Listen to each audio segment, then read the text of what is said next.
Hello, and welcome back to the Sleepy Darwin. Whether you're here to escape the weight of the day, to let your worries dissolve into something larger, or simply to drift alongside the deep currents of time, you've found sanctuary here. Tonight, we're embarking on a journey far into Earth's future. Not tomorrow, not next century, but billions of years ahead when our pale blue dot will face its final chapters. This is the story of when Earth becomes uninhabitable, a tale written in stellar evolution, planetary physics, and the patient mathematics of cosmic time. We'll explore dying oceans, swelling suns, and the quiet dignity of a world slowly saying goodbye. But don't worry, this isn't a story of panic or despair. It's about understanding our place in the universe's longest, most gentle rhythm. Before we begin this sleepy voyage through deep time, I have a small favor to ask. If these late-night explorations bring you peace, a like and subscribe help keep this corner of the cosmos warm and curious. And please, let me know in the comments where you're listening from and what time it is in your part of the world. Are you tucked in as dawn approaches, or settling down as stars emerge? As always, I hope this isn't too fascinating to keep you awake. But if it is, at least you'll drift off knowing something beautiful about time, impermanence, and our temporary home among the stars. So, breathe deep, let your shoulders drop, and let's explore Earth's distant future together. Now that we've settled in together, let's begin with a gentle question that might seem obvious at first, but becomes more mysterious the longer we think about it. What exactly do we mean when we say a world is habitable? Picture yourself right now, wherever you are, perhaps curled up in bed, or stretched out on a couch, maybe even walking under the evening sky. Take a quiet breath in and out. That simple act, so automatic you barely notice it, represents something extraordinary happening on a cosmic scale. You're participating in what scientists call habitability, but I prefer to think of it as Earth's gentle gift to every living thing. When we say a planet is habitable, we're really asking, could life as we know it call this place home? Not just survive for a moment, but truly live, grow, evolve, and flourish across countless generations. It sounds simple, but it requires such an intricate symphony of conditions that finding even one other world like ours has proven. Well, let's just say the universe seems to prefer other arrangements. Think of habitability like a recipe that's been perfecting itself for billions of years.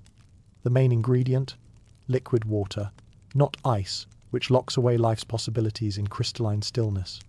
Not steam, which dances away into space before life can catch hold. But water in its liquid form, that perfect molecular mediator that lets chemistry happen at just the right pace. Neither too fast nor too slow. This brings us to what astronomers lovingly call the Goldilocks zone, and if you're drifting off, this might be the perfect bedtime story concept to carry you away. Just like the curious little girl who found one porridge too hot, one too cold, and one just right. Every star has a region around it, where planets can exist in that perfect temperature range for liquid water. Our Earth sits in the sun's Goldilocks zone like a content cat in a sunbeam, not so close that our oceans would boil away into space, and not so far that they'd freeze into an eternal winter. Mars, our rusty neighbour, sits just outside this zone, a little too chilly, while Venus, shrouded in her thick atmosphere, became too hot, despite being in what should have been a comfortable region.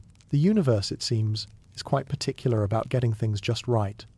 But here's where Earth's story becomes truly remarkable, and why our planet feels less like a cosmic accident and more like a perfectly tuned instrument. Having the right distance from the sun is just the beginning of the song. Imagine Earth without its magnetic field, that invisible shield generated deep in our planet's molten core. Picture it as a gentle, cosmic umbrella that deflects most of the sun's harmful radiation and solar wind. Without this protective dome, our atmosphere would be slowly stripped away, molecule by molecule, until our world looked more like Mars, a beautiful but barren landscape under a too thin sky. The magnetic field doesn't just protect us, it cradles us, allowing life to venture out of the deep oceans and onto land, eventually giving rise to forests, flowers, and creatures who can look up at the stars and wonder. Then there's our atmosphere itself, not just any collection of gases, but precisely the right mixture, held at exactly the right pressure. Think of it as Earth's blanket and shield rolled into one. Too thin, and we'd freeze under a harsh, unfiltered sun. Too thick, and we'd suffocate under crushing pressure like our neighbour Venus. But our atmosphere, it's like a perfectly weighted comforter that keeps us warm without being stifling. Transparent enough to let in light for life to feast on, yet dense enough to burn up most cosmic debris before it reaches the ground. And oxygen, that life-giving gas we breathe without thinking. Here's something that might gently amaze you as you settle deeper into rest. Oxygen is actually quite reactive, quite eager to combine with other elements. In most places in the universe, free oxygen would quickly bind to rocks and metals and disappear. The only reason we have breathable air is because life itself continuously produces oxygen through photosynthesis. Plants and algae are constantly refreshing our atmosphere, like cosmic gardeners tending to the air itself. But perhaps most beautiful of all is how water moves through our world in an endless, patient cycle. Picture it. Ocean water evaporating under the sun's warmth, rising as invisible vapor, gathering into clouds, traveling across continents, and falling as rain to nourish forests, fill rivers, and eventually return to the sea. Its planetary circulation system, Earth's way of sharing water with every living thing, from the tiniest microbe to the largest whale, from mountain meadows to desert oases. This water cycle does more than just move moisture around. It transports heat from the equator toward the poles, moderating temperatures across the globe. It carves landscapes, creates weather patterns, and maintains the delicate chemical balance that allows life to thrive. In a very real sense, Earth's water cycle is like the planet's bloodstream, keeping everything alive and connected. Now, let's pause here for a moment of gentle reflection. All of these systems, the magnetic field, the atmosphere, the water cycle, they don't just exist alongside each other. They dance together in what scientists call a delicate balance, but what feels more like an ongoing love song between Earth's various parts. The atmosphere protects the water cycle. The water cycle moderates the climate that allows for the right atmospheric conditions. The magnetic field protects both, and altogether they create the stage upon which life's grand performance unfolds. When you take your next breath, and please, take it slowly and deeply, you're participating in this ancient dance. The oxygen you're breathing was recently exhaled by a plant, perhaps a tree in a forest thousands of miles away, or maybe algae drifting in a distant ocean. The water in your body has been rain, river, cloud, and sea countless times before finding its temporary home within you. You are, in the most literal and beautiful sense, made of Earth itself, cycling through consciousness for a brief, precious moment. This is what makes a world livable, not just the presence of the right ingredients, but their willingness to work together, to dance in harmony across billions of years. Earth isn't just habitable because it won some cosmic lottery. It's habitable because it learned to sing in tune with itself, creating conditions where life doesn't just survive, but creates beauty, wonder, and the kind of consciousness that can lie awake at night, listening to stories about the universe, feeling grateful for every breath. As we prepare to journey forward through deep time together, carry this image with you. Earth as a perfectly tuned instrument, each system a different section of an cosmic orchestra, playing a symphony called habitability that began billions of years ago and continues in every breath you take, every raindrop that falls, every plant that turns sunlight into life. But every symphony, no matter how beautiful, must eventually come to an end. Let's explore what that ending might look like, not with sadness, but with the same sense of wonder we bring to every movement in this cosmic composition. Before we can truly understand how Earth might become uninhabitable, we need to step back and let our minds adjust to something that might feel almost impossible to grasp at first: the scale of deep time. If you've ever tried to imagine a million of anything, a million stars, a million grains of sand, you know how quickly our everyday sense of numbers begins to feel inadequate. Now imagine a billion, and then imagine billions of years. Don't worry if this feels overwhelming. Time, it turns out, is perhaps the most patient teacher in the universe. And tonight, we have all the time in the world to let these concepts settle gently into understanding. Let's start with something familiar. A human lifetime, if we're fortunate, might span about 80 years. In cosmic terms, that's like a single heartbeat in a very long, slow song. The entire span of recorded human history, from the first cave paintings to tonight, as you listen to these words, covers roughly 40 years. Still just a few heartbeats in cosmic time. Now, let's stretch our imagination a bit further. The pyramids of Egypt, those monuments to human ambition, were built about 400-500 years ago. In the great river of time, that's like something that happened this morning. The dinosaurs, those magnificent creatures that capture our imagination, lived and thrived and eventually made their exit about 65 million years ago. In deep time, that's like something that happened last week. But Earth has been here for 4.6 billion years. To put that in perspective, imagine if Earth's entire history were compressed into a single year, starting January 1st. Life wouldn't appear until around March. Complex life creatures with shells and recognizable body plans wouldn't show up until November. Dinosaurs would rule for just a few December days. And all of human history, from our earliest ancestors walking upright to you lying here tonight listening to the stars, would happen in the last few minutes before midnight on December 31st. This is deep time, time so vast that mountains are temporary. Continents drift like slow-moving ships across the planet's surface, and entire species rise and fall like waves in an ocean of years. It's the kind of time that makes pebbles from mountains, turns forests into coal, and lets tiny sea creatures build limestone cliffs grain by grain, shell by shell, across millions of patient years. Earth's biography so far reads like the longest, most incredible story ever told. In its youth, our planet was a violent, molten world, bombarded by asteroids and comets, its surface a hellscape of lava and steam. Slowly, so slowly, it cooled. Water vapor condensed from the atmosphere and fell as rain for perhaps millions of years, filling the first oceans. The earliest life appeared as simple, single-celled organisms that learned to eat sunlight and exhale oxygen, gradually transforming the entire atmosphere. Continents assembled themselves, broke apart, and reassembled in new configurations.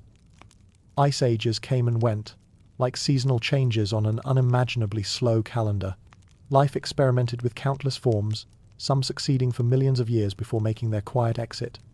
Others, like the stromatolites, persisting for billions of years and still growing in shallow seas today. Through it all, Earth learned patience. Not the patience of conscious choice, but the patience of physical processes that unfold according to their own internal rhythms. Rock layers accumulate grain by grain. Mountain ranges rise millimeter by millimeter each year. Ocean basins open and close over hundreds of millions of years like the very slow breathing of the planet itself. This is why planetary changes usually happen slowly. The systems that govern Earth's climate and habitability operate on timescales that dwarf human experience. It takes thousands of years for deep ocean waters to complete one full circulation around the globe. It takes millions of years for carbon to cycle through rocks, atmosphere, and life. It takes hundreds of millions of years for continents to drift from one side of the planet to the other. But here's what's both humbling and beautiful about our place in this vast story. We humans, with our brief lives and quick thoughts, have learned to think in deep time. We've developed the imagination to see backward billions of years and forward billions more. We're like mayflies who somehow learned to contemplate mountains, temporary beings who discovered how to think about eternity. Consider what this means. You, settling into sleep on this particular night in the early 21st century, possess something that took the universe billions of years to create, a consciousness capable of grasping cosmic time. Your brain, built from atoms forged in ancient stars, can hold the concept of deep time like a gentle thought, can feel wonder at scales that stretch beyond personal experience into the realm of pure understanding. In deep time, we begin to see patterns invisible to shorter perspectives. We see that what feels permanent is actually flowing, what seems solid is actually changing, what appears separate is actually connected across vast stretches of space and time. The calcium in your bones was once part of ancient sea creatures. The iron in your blood was forged in the nuclear furnace of a star that died before our sun was born. You are literally made of deep time, assembled from elements with stories that span billions of years. What does it mean to think in deep time? It means developing a kind of cosmic patience, an ability to hold both the urgency of this moment and the vast perspective of eons in gentle balance. It means understanding that the mountain outside your window is temporary, but temporary in the way that beautiful music is temporary, not meaningless because it ends, but precious because it won't last forever. Thinking in deep time also brings a strange comfort. The anxieties that keep us awake at night, the problems that feel so pressing and permanent, are revealed to be part of much larger patterns of change and renewal. This doesn't make them less real or important, but it places them in a context that's somehow both humbling and reassuring. We are part of something much larger than ourselves, participants in a story that began long before us and will continue long after we've made our contribution to the ongoing adventure of consciousness in the cosmos. As we prepare to explore Earth's future, this perspective of deep time will be our companion. We'll watch our planet change not with the panic of those who see only the immediate, but with the patient understanding of those who recognize that change, even dramatic change, is simply part of the river of time that has been carrying our world and us all along. Let yourself rest in this thought for a moment. You are a temporary arrangement of stardust that learned to wonder about time itself. You are the universe contemplating its own history, a brief flowering of cosmic self-awareness floating on the slow current of deep time. There's something both humbling and magnificent about that, something that might just carry you gently toward dreams of your own. And in those dreams, perhaps you'll sense what the mountains know, what the deep ocean currents remember, what the old light from distant stars whispers as it arrives after traveling for millions of years, that everything changes, everything flows, and everything is connected in the patient dance of deep time. Now let's turn our attention to the star that makes all life on Earth possible, our sun, that familiar golden disk that rises and sets with such comforting regularity that we rarely stop to marvel at what an extraordinary thing it actually is. Tonight, as we journey through cosmic time together, we'll discover that our sun is not the constant, unchanging beacon it appears to be, but rather a slowly evolving star with its own biography, its own middle-age story, and its own inevitable future. Picture the sun as it exists right now, in this very moment as you listen to these words. It's a middle-aged star, roughly 4.6 billion years old, which in stellar terms makes it a stable, mature adult in the prime of its life. Like a steady campfire that's been burning reliably for hours, our sun has found its rhythm, settling into a comfortable nuclear burn that will keep it shining steadily for billions more years. Deep in the sun's core, something magnificent is happening at every moment. Imagine the core as the heart of a vast nuclear furnace, where temperatures reach 15 million degrees Celsius, and pressures are so intense that hydrogen atoms are literally squeezed together, fusing to create helium in a process that releases tremendous amounts of energy. Every second, our sun converts about 600 million tons of hydrogen into helium, and in that process, creates the light and warmth that makes this conversation possible. This nuclear fusion is like the most patient and persistent campfire imaginable.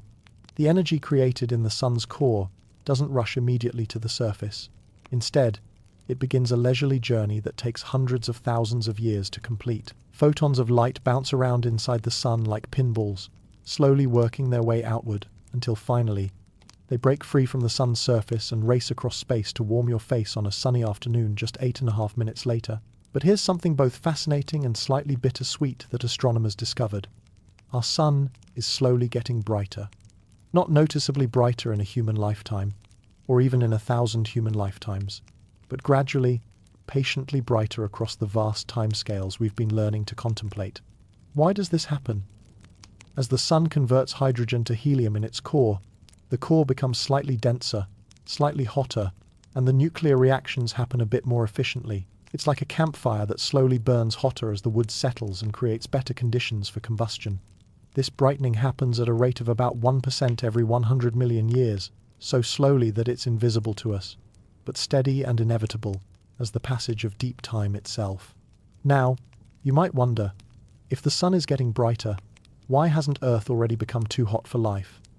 Here's where our planet's story becomes even more remarkable. Earth has been adjusting to the sun's slow brightening for billions of years, like a person gradually moving back from a campfire as it grows warmer. In Earth's early days, when the sun was about 30% dimmer than it is today, our planet stayed warm enough for liquid water through a much thicker atmosphere, rich in greenhouse gases like carbon dioxide and methane. As the sun gradually brightened over geological time, Earth's atmosphere has gradually thinned and changed composition, maintaining that delicate balance we talked about, not too hot, not too cold, but just right for life to flourish. Life itself has played a role in this cosmic thermostat. Plants evolved to absorb carbon dioxide from the atmosphere, gradually reducing Earth's greenhouse warming just as the sun was growing brighter. It's been like a slow, planetary dance lasting billions of years, with Earth and Sun as partners, each adjusting to the other's changes in a rhythm measured by geological eras. But every dance must eventually end, and the sun's brightening will not continue forever at this gentle, manageable pace.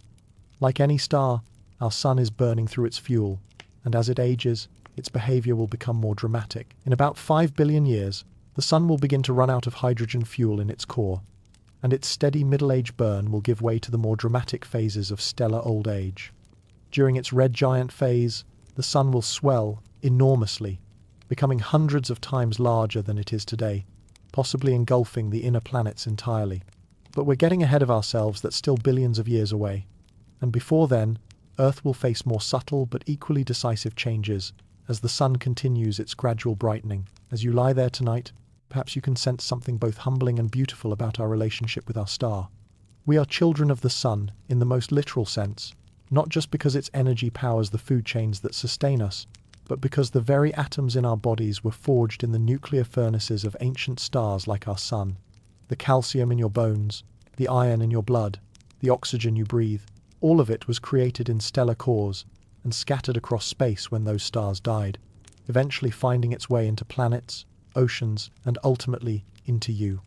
The sun's slow brightening reminds us that even the most reliable things in our cosmic neighborhood are part of larger stories of change and evolution. Our star is not just a lamp in the sky, but a fellow traveler through time, aging and changing as we all do, just on a timescale that spans geological eras instead of decades. There's something oddly comforting about the sun's patient. Brightening it speaks to the universe's preference for gradual change over sudden catastrophe, for slow evolution over abrupt endings. Even as we contemplate Earth's far future, when our planet will indeed become uninhabitable, we can take solace in knowing that these changes unfold with cosmic patience, giving life ample time to adapt, evolve, and perhaps even find new homes among the stars. Rest now in the warmth of that thought. Somewhere above you, our middle-aged star continues its steady burn, creating the energy that will light tomorrow's sunrise, the same nuclear fusion that has been warming worlds and enabling dreams for billions of years, and will continue to do so for billions more.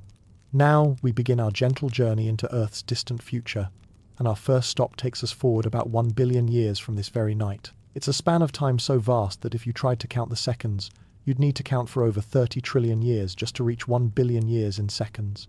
But in the patient flow of cosmic time, we've been learning to understand. 1 billion years is simply the next chapter in Earth's long story. 1 billion years from now, something both gradual and profound will be happening to our blue marble home. The oceans, those vast bodies of water that have been Earth's most defining feature for most of its existence, will be slowly saying their farewells, evaporating away into space like the planet's own tears, drying in a cosmic wind that has grown too warm to resist. Let's understand how this farewell begins. Not with catastrophic suddenness, but with the same patient processes we've seen throughout Earth's history, just tipped beyond the point where balance can be maintained. Remember our slowly brightening sun? By this distant time, our star will be about 10% brighter than it is today. That might not sound like much after all. You barely notice when someone adjusts the dimmer on a lamp by 10%. But for a planet trying to maintain the delicate temperature balance that keeps water liquid, that extra 10% of solar energy is like the straw that breaks the camel's back, except the breaking happens over millions of years. Earth's climate system, which has been adjusting to the sun's gradual brightening for billions of years, will finally reach a point where it can no longer compensate. The planet's thermostat, that intricate dance between atmosphere, oceans, and life that has kept temperatures stable for so long, will begin to break down in what scientists call a runaway greenhouse effect. Picture it happening like this. As temperatures rise, more water evaporates from the oceans. Water vapor is itself a greenhouse gas, so more water in the atmosphere means more heat is trapped. This causes even more evaporation, which traps even more heat, which causes still more evaporation. It's like a feedback loop that builds on itself, slowly but inexorably, pushing the system beyond the point where it can return to balance. The process won't happen overnight, or even over many human lifetimes. Instead, it will unfold across geological time, centuries, millennia, hundreds of thousands of years of gradual change. Ocean levels will slowly drop as more and more water exists as vapor in an increasingly thick, steamy atmosphere. Coastlines will retreat inward, like the tide going out, but a tide that never returns. The atmosphere itself will become heavy and humid, thick with water vapor that makes the air feel oppressive and hot. Cloud formation will increase dramatically, creating a world often shrouded in grey, but these clouds will trap more heat than they reflect, contributing to the warming rather than cooling the planet. As the atmosphere grows thicker with water vapor, something remarkable and sad will begin happening at the very edge of space. High in the atmosphere, where the air grows thin and meets the vacuum of space, ultraviolet radiation from the sun will begin breaking apart water molecules, splitting them into hydrogen and oxygen atoms. The lightweight hydrogen, no longer bound to heavier oxygen, will have enough energy to escape Earth's gravity entirely and drift away into interstellar space. This is how Earth's water will ultimately leave the planet, not in a dramatic exodus, but molecule by molecule, like breath dissipating on a cold morning. Except the cold morning never comes. Each escaping hydrogen atom takes with it part of Earth's water heritage, reducing the planet's ability to sustain the liquid oceans that have defined it for billions of years. Imagine the oceans during this long goodbye. The first to disappear will be the shallow seas, those warm, productive waters that have been nurseries for so much of life's diversity. Gradually, the deeper ocean basins will become visible as the water level drops, revealing underwater mountain ranges and valleys that have been hidden beneath the waves for hundreds of millions of years. The remaining water will become increasingly salty as minerals concentrate in smaller and smaller volumes. Eventually, these last seas will become so briny that only the most hardy, salt-loving microorganisms can survive in them. These final bodies of water might resemble the hypersaline lakes we see today in places like Death Valley or the Dead Sea, beautiful in their own harsh way, but capable of supporting only the most specialized forms of life. The process of atmospheric loss won't stop with hydrogen. As water vapor decreases and the atmosphere gradually thins, other atmospheric components will begin to escape as well. Oxygen, no longer replenished by photosynthesis from plants that can no longer survive, will slowly bind with surface minerals and disappear from the air. Carbon dioxide will continue to cycle through geological processes, but without the moderating influence of life and liquid water, the atmosphere will become thinner and less able to retain heat. What emerges from this billion-year transformation is a world that would look hauntingly familiar to us. It will resemble Mars. Rust-colored landscapes stretched beneath a thin, cold atmosphere, ancient ocean basins filled not with water, but with dust and memories. The same minerals that once dissolved in warm seas will lie exposed on the surface, oxidized to shades of red and orange by the trace oxygen still present in the thin air. But here's something beautiful to contemplate as we imagine this distant future. The water doesn't truly die. Even as Earth's oceans evaporate and their hydrogen escapes to space, the atoms that once made up those seas become part of the interstellar medium, the thin gas that exists between stars.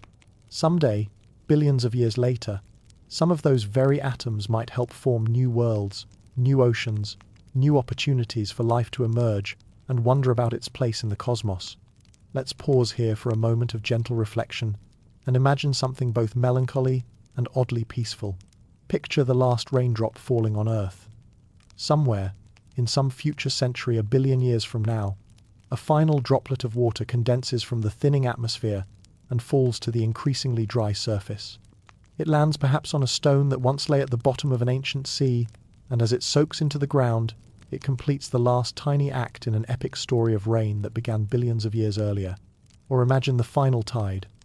Somewhere on Earth's last remaining coastline, the water reaches its highest point, and then recedes, never to return to that same level again. The waves grow smaller and less frequent as the remaining sea shrinks back into itself, until eventually there are no more waves at all, just the wind blowing across salt flats, where once great swells carried the dreams of countless sea creatures. These scenes might sound sorrowful, and in one sense they are. The oceans have been Earth's most constant feature, its most nurturing presence, the wombs in which life first learned to exist and grow. Their absence will mark the end of Earth as the blue planet, the water world, the place where rivers sang and waves danced, and rain brought life to every corner of the land. But there's also something peaceful about imagining this transition happening so slowly, so gradually, across such vast stretches of time. This isn't a sudden catastrophe that catches anyone by surprise. It's more like watching a beloved elder slowly fall asleep sad. Yes, but also natural, dignified, and somehow, right in the context of deep time's patient flow. The Earth that emerges from this oceanic farewell will still be Earth, still be our planet, still carry in its rocks and minerals the story of all the life that once flourished here. It will have simply moved into a new chapter of its existence, trading its role as a water world for a new identity, as a repository of memories, a keeper of the fossil record of one of the universe's great experiments with life and consciousness. And who knows, perhaps by then, life will have found other stages for its ongoing performance. Perhaps consciousness will have learned to make homes among the moons of the outer planets, where the sun's increased brightness might finally warm the hidden oceans beneath the ice of Europa or Enceladus. Perhaps the descendants of Earth's children will look back at their ancestral home with the same mixture of sadness and gratitude we feel when we remember a childhood house we can no longer visit. As we drift forward through this story, carry with you the image of oceans not dying but transforming, not ending but becoming something new in the vast recycling system of the cosmos. Water, like energy, cannot be destroyed. It can only change form. And in changing, it carries the memory of every river that ever flowed, every raindrop that ever fell, every tide that ever turned under Earth's patient moon. As Earth's oceans slowly bid their farewells, the continents themselves will begin to settle into a different kind of existence. These great landmasses, which have been drifting and dancing across the planet's surface for billions of years, will gradually slow their ancient waltz as Earth's internal engine begins to cool and quiet. Picture the continents as sleeping giants who have been restlessly shifting in their sleep for geological ages. By the time the oceans have evaporated away, these giants will be ready to rest more deeply, to find more comfortable positions and settle into them for the remainder of Earth's story. Deep beneath your feet right now, even as you lie still and quiet, Earth's interior is in constant, slow motion. The planet's core, still hot from the original formation 4.6 billion years ago and kept warm by the decay of radioactive elements, drives massive convection currents in the mantle, the thick layer of hot rock between the core and the surface. These currents are like an incredibly slow, incredibly powerful heating system that has been pushing the continents around like rafts on a viscous sea. This is the force behind plate tectonics, the process that builds mountain ranges, opens ocean basins, and causes continents to drift across the globe at speeds measured in centimeters per year. It's the reason why similar fossils can be found on opposite sides of the Atlantic Ocean, why the Himalayas continue to grow taller each year as India pushes northward into Asia, why new ocean floor is constantly being created at mid-ocean ridges, while old ocean floor disappears into deep trenches. But like any engine that has been running for billions of years, Earth's internal heat engine is slowly running down. The radioactive elements that help keep the interior warm are gradually decaying, releasing less and less energy over time. The primordial heat from Earth's formation is slowly radiating away into space. This cooling process is so gradual that it's essentially invisible on human timescales, but over the billion-year timescales we're contemplating, it becomes significant. As Earth's interior cools, the convection currents that drive plate tectonics will gradually weaken. The movement of continents will slow, like dancers gradually coming to rest as the music fades. Mountain building will become less dramatic, less frequent. The recycling of the seafloor will diminish, and eventually stop altogether. Imagine the mountain ranges of this distant future. Earth, the Himalayas, the Andes, the Rockies, the Alps, all of them slowly settling into more comfortable shapes as the tectonic forces that built them relax their grip. Without the constant upward push of colliding continents, these peaks will begin to erode more than they grow, gradually wearing down under the patient work of whatever weather systems remain. But erosion in this waterless world will be different from the erosion we know today. Without rain to wash sediments into rivers, without rivers to carry them to seas, without waves to pound against coastlines, the primary sculptor of landscapes will be wind. The surface of this future Earth will be shaped more like Mars is shaped today, by dust storms that can last for months, by the slow abrasion of sand against stone, by the gradual chemical weathering of rocks exposed to a thin, dry atmosphere. In this process of settling and weathering, something beautiful and melancholy will happen.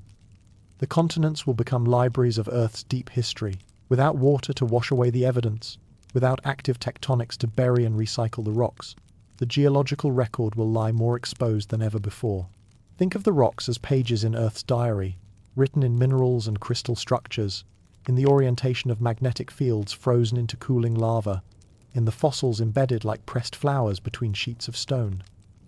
Today, much of this record is hidden beneath kilometers of ocean water, or buried deep underground by active geological processes. But in the waterless, tectonically quiet Earth of the far future, more and more of this record will lie open on the surface, like an ancient manuscript spread out under the alien sky. Future visitors to Earth, whether they be descendants of terrestrial life who have learned to live elsewhere, or entirely alien observers, will find a planet that has become its own museum. They'll be able to read in the exposed rocks the story of when life first appeared, when oxygen filled the atmosphere, when complex creatures first developed hard shells and bones, when forests first covered the land, when consciousness first looked up at the stars and wondered. The fossils embedded in these rocks will be the memories of a living world, the preserved remains of trilobites and dinosaurs, of ancient ferns and flowering plants, of creatures that lived and loved and struggled and died billions of years before the oceans dried up.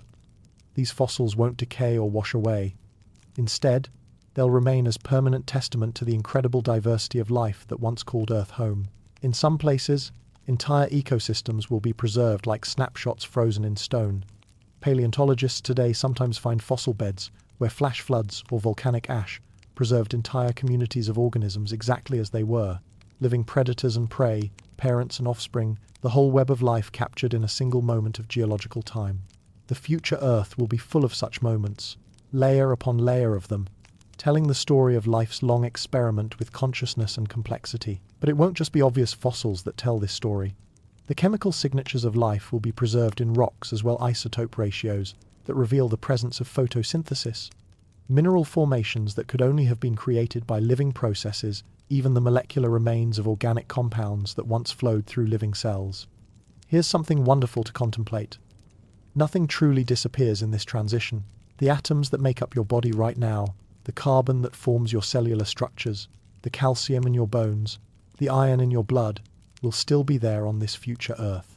They'll have been recycled through countless forms, incorporated into rocks and minerals, scattered and reassembled, but still present, still part of the story. The carbon atoms that are currently part of your thoughts might someday be part of a diamond formed deep in the Earth's cooling interior. The calcium in your bones might become part of limestone cliffs that preserve the fossils of creatures that lived billions of years after you. The iron in your blood might oxidize into the red dust that colors the landscapes of this Mars-like future Earth. This is the persistence of atoms, the conservation of matter that means nothing in the universe is ever truly lost, only transformed. Every atom in your body has existed for billions of years before becoming part of you, and will continue to exist for billions of years after, participating in countless other arrangements of matter and energy. As the continents settle into their final positions, as the mountains slowly wear down to gentle hills, as the geological record lies increasingly exposed under the thin sky, Earth will become a monument to its own history. It will be a world where the past is more visible than ever, where every stone tells a story, where the very landscape serves as a memorial to the incredible journey that brought consciousness into existence in this particular corner of the universe. Sleep now with this thought. You are part of a story so vast and beautiful that its memory will outlast oceans and mountains, preserved in the very atoms of which you're made. Your contribution to the universe's unfolding adventure will be written not just in whatever legacy you leave behind, but in the fundamental particles that briefly came together to form the remarkable temporary arrangement that is you. The continents remember everything, and in their long, slow settling into rest, they will become the keepers of our story, the guardians of the memory of when Earth was alive with the sound of wind and water, and the voices of countless creatures calling to each other across the spaces between the stars. Even as Earth's internal heat engine slows and its oceans evaporate into memory, life will not surrender easily to the changing conditions. For billions of years, life has shown a remarkable ability to adapt to new environments, to find footholds in places where survival seems impossible, to persist, and even thrive in conditions that would seem hostile to those of us accustomed to our current, comfortable world. In this chapter of Earth's long story, as the planet transitions from the blue marble we know to the russet, Mars-like world it will become, we'll witness life's final, valiant attempts to maintain its presence on the world where it first learned to dream. The carbon cycle, that invisible circulation system that has been regulating Earth's temperature for billions of years, will begin to break down as the planet's climate system becomes increasingly unstable. Without liquid water to dissolve carbon dioxide from the atmosphere and carry it into the oceans, without living forests to absorb CO2 through photosynthesis, without the constant recycling between atmosphere, land, and sea that has kept things in balance, Earth's thermostat will finally lose its ability to maintain stable conditions. Carbon dioxide levels in the atmosphere might rise dramatically as volcanic outgassing continues, but natural removal processes slow down, or they might fall precipitously as the gas becomes locked up in mineral formations without water to dissolve and redistribute it. Either way, the delicate balance that has made Earth habitable for complex life will be irrevocably disrupted. But picture this.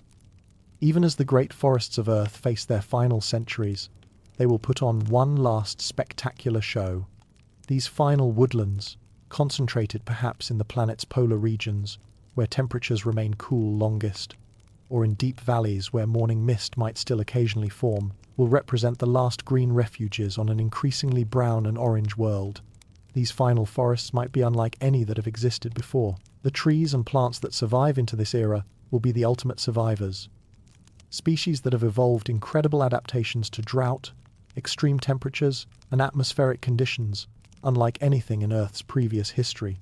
They might develop ways to extract moisture from the air with unprecedented efficiency, or to photosynthesize using minimal amounts of carbon dioxide, or to survive extended periods in a dormant state. Imagine walking through one of these last forests, if walking were somehow possible.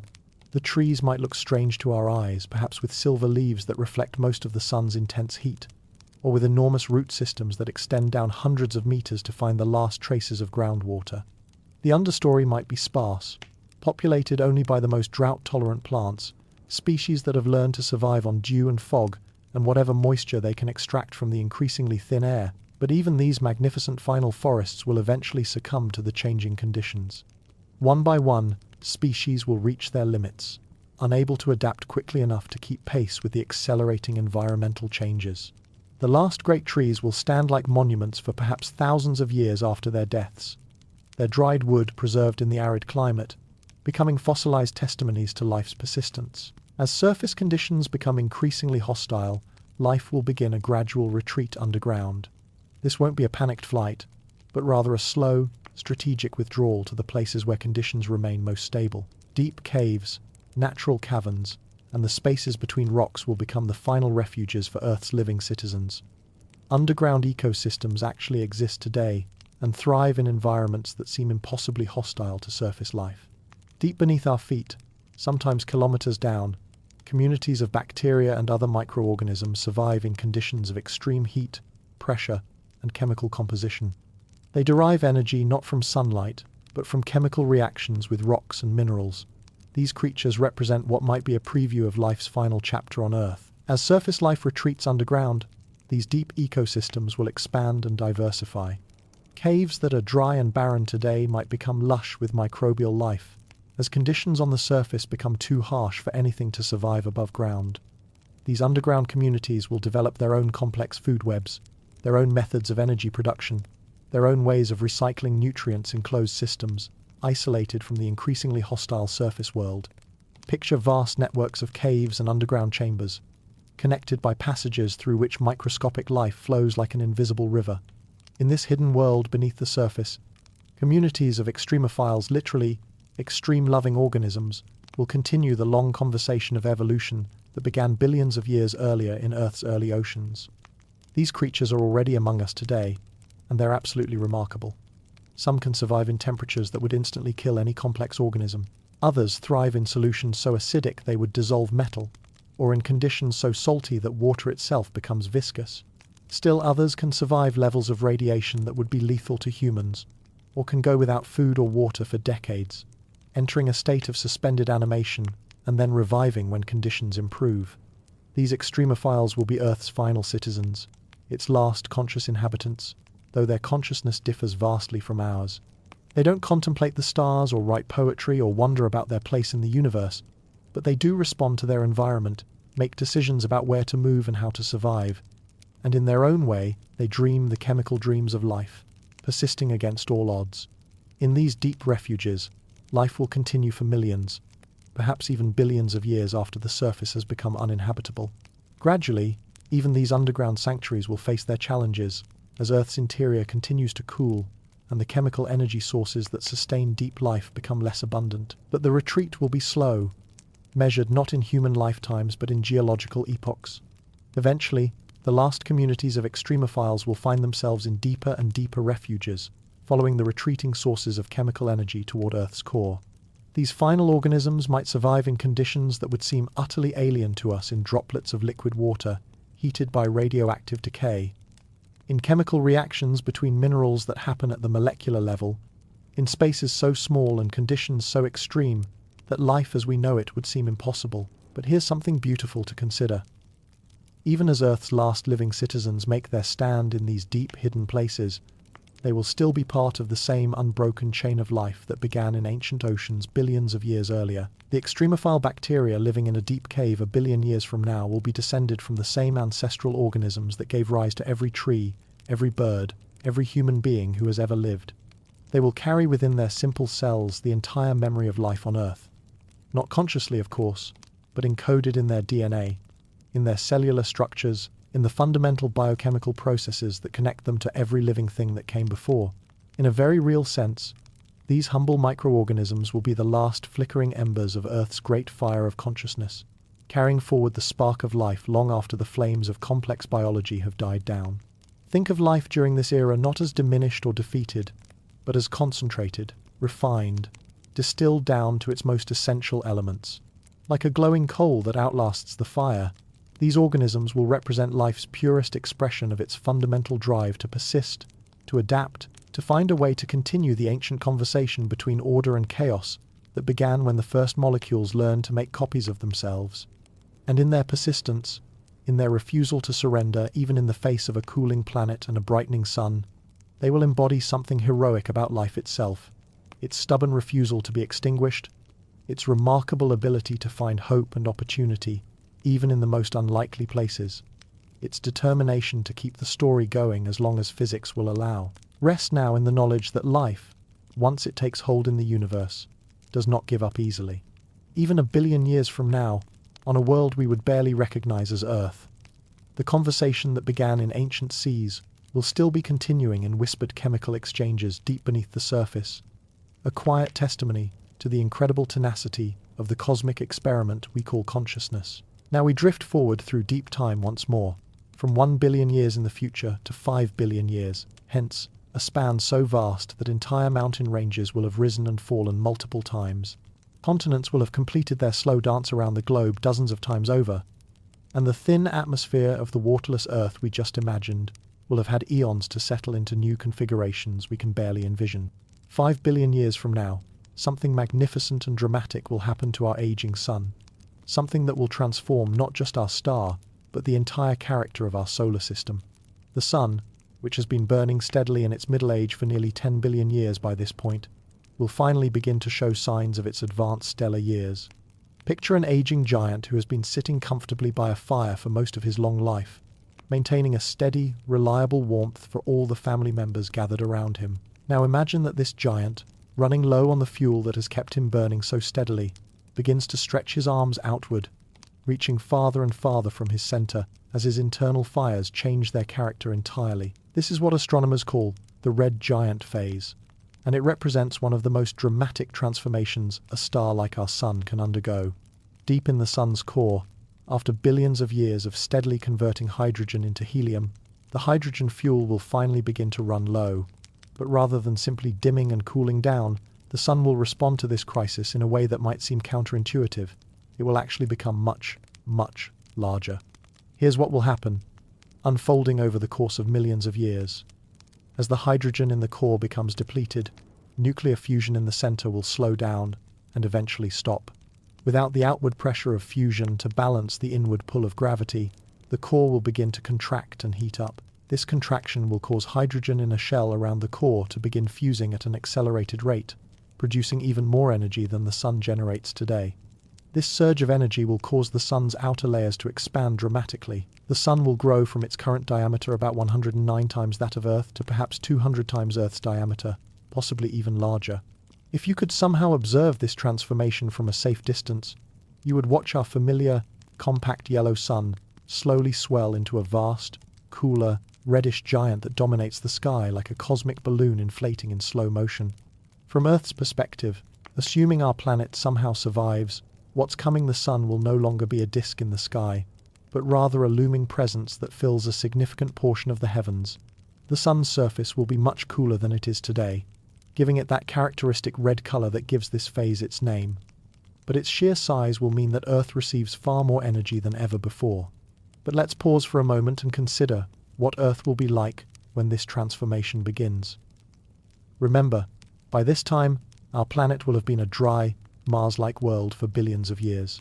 The surface will be cold and barren, perhaps covered with frozen carbon dioxide at the poles, with a thin atmosphere and no liquid water anywhere on the surface. As the sun begins its expansion into a red giant, this ice world will experience a dramatic awakening. The frozen carbon dioxide at the poles will begin to sublime directly into gas, thickening the atmosphere. Any water ice hidden in shadowed craters or buried beneath the surface will begin to melt and evaporate. For the first time in billions of years, Earth might once again have weather, not the gentle rains and soft breezes of its youth, but violent storms driven by the rapid heating of a world emerging from an eons-long ice age. The transformation will be swift on geological timescales. Within perhaps a few million years, Earth will go from frozen desert to furnace. Temperatures will soar far beyond anything the planet experienced even during its earliest, most violent days. The surface will become hot enough to melt lead, hot enough to glow like a coal in a fire. But the heat will be just the beginning of Earth's trials during the red giant phase. The expanded sun will be shedding its outer layers in what astronomers call a stellar wind, a constant stream of particles flowing outward from the star's surface. This wind will be much more intense than the gentle solar breeze we experience today. It will act like a cosmic sandblaster, gradually stripping away whatever atmosphere Earth manages to accumulate from the melting of its polar ice. Any remaining traces of the planet's magnetic field will be overwhelmed by this intense stellar wind. Without magnetic protection, Earth's atmosphere will be systematically eroded away, molecule by molecule, just as happened to its oceans billions of years earlier. But much more rapidly and violently, the inner planets will face even more dramatic fates. Mercury, closest to the Sun, will likely be completely engulfed by the expanding solar atmosphere and will spiral inward to its destruction, vaporized in the Sun's outer layers like a moth in a flame. Venus, despite being farther out, may suffer the same fate, consumed by the very star that once warmed its thick, cloudy atmosphere. Earth, being farther from the Sun, might avoid being completely swallowed, but it will certainly be transformed beyond recognition. The planet's surface will be stripped clean by the intense radiation and stellar wind. Any complex molecules that might have survived in the planet's rocks will be broken apart by the heat and radiation. Even the very structure of the rocks themselves may begin to change as minerals transform under the extreme conditions. Yet there's something almost mythic about this phase of the sun's evolution, something that speaks to cycles of destruction and renewal that seem to be woven into the very fabric of the universe. The sun is not dying during its red giant phase, it's transforming, shedding its outer layers to reveal a different kind of star within, like a butterfly emerging from a chrysalis. Except this butterfly is a white dwarf star, and the process takes millions of years instead of days. The material that the sun sheds during this phase won't simply disappear. It will become part of what astronomers call a planetary nebula, not because it has anything to do with planets, but because early astronomers thought these glowing clouds looked somewhat like distant planets through their small telescopes. These nebulae are among the most beautiful objects in the universe, glowing clouds of gas illuminated by the hot white dwarf star at their center, painted in brilliant colors by the light of different elements. All of the carbon, oxygen, silicon, and other heavy elements that were created inside the sun during its billions of years of nuclear fusion will be scattered into space, where they will eventually become part of new stars, new planets, new opportunities for complexity, and perhaps even consciousness to emerge. The atoms that once made up Earth's mountains and oceans, that once flowed through the bodies of countless living creatures, will join this cosmic recycling, becoming raw material for future worlds we can barely imagine. From our perspective here in the early 21st century, the red giant phase might sound catastrophic, and in one sense it certainly is.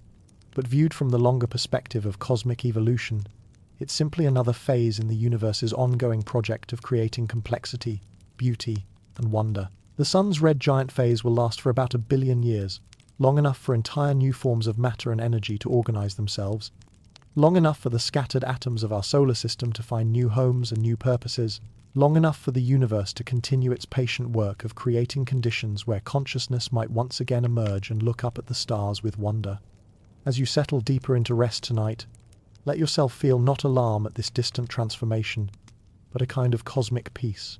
The sun that warms your face tomorrow morning is the same star that will someday become a red giant, and then a white dwarf, and then a slowly cooling ember drifting through space for trillions of years. But the atoms it will scatter into space during its giant phase will carry within them the memory of all the warmth it provided, all the life it sustained, all the consciousness it made possible. You are made of such scattered atoms from previous generations of stars, and someday The atoms that temporarily form you will be scattered in turn, carrying your own small contribution to the universe's ongoing story forward into whatever wonders await in the deep future we're exploring together. The sun's swelling into a red giant isn't an ending, it's a transformation, a cosmic gift to future generations of stars and worlds, a way of ensuring that the conversation between matter and consciousness can continue long after our current arrangements have found new forms of expression among the stars. In the vast theatre of space, as our sun transforms into a red giant, something extraordinary and beautiful will unfold, a cosmic dance between gravitational forces, orbital mechanics, and the fundamental laws of physics that govern how objects move through space. It's a dance that might, just might, allow Earth to survive the sun's dramatic transformation, though survival in this context will mean something very different from anything our planet has experienced before. As the sun expands and begins shedding its outer layers, it will gradually lose mass. Perhaps as much as 30 to 40% of its current bulk will drift away into space as stellar wind, and eventually form that beautiful planetary nebula we discussed. This mass loss will have a profound effect on the gravitational relationship between the sun and all the planets orbiting around it. Picture the solar system as a cosmic dance floor where planets have been waltzing around the sun for billions of years, each maintaining its distance according to a delicate balance between the sun's gravitational pull and the planet's own momentum. As the sun loses mass, its gravitational grip on the planets will weaken, like a dance partner who gradually relaxes their hold. When this happens, all the planets will begin to spiral outward, moving to larger orbits as they respond to the sun's reduced gravitational influence. Earth, which currently orbits at about 93 million miles from the sun, may drift outward to perhaps 120 or 130 million miles during the red giant phase. This outward migration might be just enough to keep our planet from being completely engulfed by the sun's expanding atmosphere, but the dance becomes even more complex when we consider the role of tidal forces. As the sun swells to enormous size, its gravitational influence on Earth will become uneven. The side of our planet facing the sun will experience stronger gravitational pull than the side facing away. This differential pull creates tidal forces similar to what the moon creates in Earth's oceans today, except much more intense. These tidal forces will act as a kind of gravitational brake on Earth's rotation. Just as the moon has been gradually slowing Earth's rotation throughout geological history, making our days slightly longer. Each century, the expanded sun's tidal influence will accelerate this process dramatically. Days will become longer and longer as Earth's rotation slows. But here's where the dance becomes truly remarkable. As Earth's rotation slows due to tidal forces, something called conservation of angular momentum will cause our planet to spiral even farther outward from the sun. It's like a figure skater who extends their arms and slows their spin. The energy has to go somewhere, and in this case, it goes into increasing Earth's orbital distance. Picture this slow-motion cosmic ballet unfolding over millions of years. Earth will be locked in an intricate gravitational dance with the sun, gradually spiraling outward while simultaneously slowing its rotation. Eventually, our planet may become tidally locked to the sun, just as the moon is tidally locked to Earth today. This means one side of Earth will permanently face the sun, while the other side remains in eternal darkness. Imagine the strange world this creates. A planet divided into permanent day and night hemispheres. The sun-facing side will be a realm of eternal noon, where the bloated red sun hangs motionless in the sky like a vast crimson dome. Temperatures there will be extreme, hot enough to melt rock, hot enough to vaporize any remaining traces of Earth's ancient oceans. The dark side will be a realm of eternal midnight, illuminated only by the faint glow from the sun's scattered light filtering around the edges of the planet. Here, temperatures will be brutally cold, colder than the polar regions of today, perhaps cold enough for exotic forms of ice to crystallize out of whatever thin atmosphere remains. Between these two extremes, along the terminator line where day meets night, there will be a narrow zone of eternal twilight. This twilight zone might be the only place on Earth where temperatures remain moderate enough for liquid water to exist, if any water remains at all. It would be a strange, perpetual sunset world, bathed in the red light of the giant sun that never moves across the sky. The moon, our faithful companion for billions of years, will continue its own gravitational dance during this transformation. The tidal interactions between Earth and Moon that have been gradually pushing the Moon away from us will continue, accelerated by the changing dynamics of the Earth-Sun system. Our Moon may drift so far away that it becomes barely visible in the sky. a tiny disk of reflected sunlight providing little illumination to the dark side of our tidally locked world. But the moon's influence will persist in more subtle ways. Even from its distant orbit, it will continue to create gentle tides in whatever atmosphere Earth retains. These atmospheric tides might create the only weather patterns on this strange world, subtle flows of gas from the hot side to the cold side and back again, driven by temperature differences and the moon's distant gravitational pull. The mathematics of this celestial choreography are actually quite beautiful, governed by the same fundamental equations that describe pendulums and spinning tops, expanded to cosmic scales. Each planet, each moon, each particle of matter in the solar system will respond to the changing gravitational environment according to precise mathematical relationships that have remained constant since the universe began. There's something deeply poetic about this gravitational dance, about the way matter and energy interact across vast distances to create patterns of motion that persist for millions of years. The same physical laws that govern the falling of a leaf or the swing of a pendulum also orchestrate the movements of planets around dying stars, connecting the smallest and largest scales of existence in an elegant mathematical symphony. As we watch this cosmic ballet unfold in our imagination, we're witnessing something that speaks to the fundamental interconnectedness of all things in the universe. Earth's fate during the red giant phase isn't determined solely by the sun's evolution. It depends on the intricate gravitational relationships between all the bodies in our solar system, on the conservation of energy and momentum, on the precise balance between forces that operate across millions of miles of empty space. Even if Earth manages to survive the sun's red giant phase by spiraling outward to a safe distance, it will be a profoundly transformed world. The seasons as we know them will be impossible on a tidally locked planet. Instead of the familiar cycle of spring, summer, autumn, and winter, there will be only the eternal geography of hot and cold, light and dark, with perhaps subtle variations caused by the planet's slightly elliptical orbit and the distant influence of other planets. Any weather patterns that develop will be unlike anything in Earth's history. Imagine vast convection currents in the thin atmosphere, driven by the extreme temperature difference between day and night sides. Massive storms might rage along the Terminator line, eternal hurricanes powered by the temperature differential, creating a dynamic boundary zone between the baking day side and the frozen night side. The view of the sky from this transformed Earth would be spectacular and alien. From the day side, the red giant sun would dominate the heavens, a crimson dome covering perhaps 30 degrees of sky, its surface marked by complex patterns of convection and magnetic activity. From the night side, the sky would be filled with stars, visible with unprecedented clarity through the thin atmosphere, and the distant glow of the planetary nebula that the sun is creating as it sheds its outer layers. This is survival, but survival redefined on cosmic terms.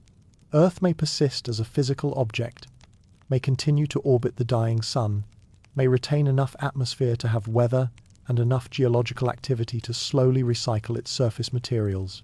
But it will be survival as a fundamentally different kind of world, adapted to the new reality of life around a red giant star. Rest in the beauty of this cosmic dance, in the mathematical elegance of how gravity and momentum interact to create new possibilities, even in the face of stellar death.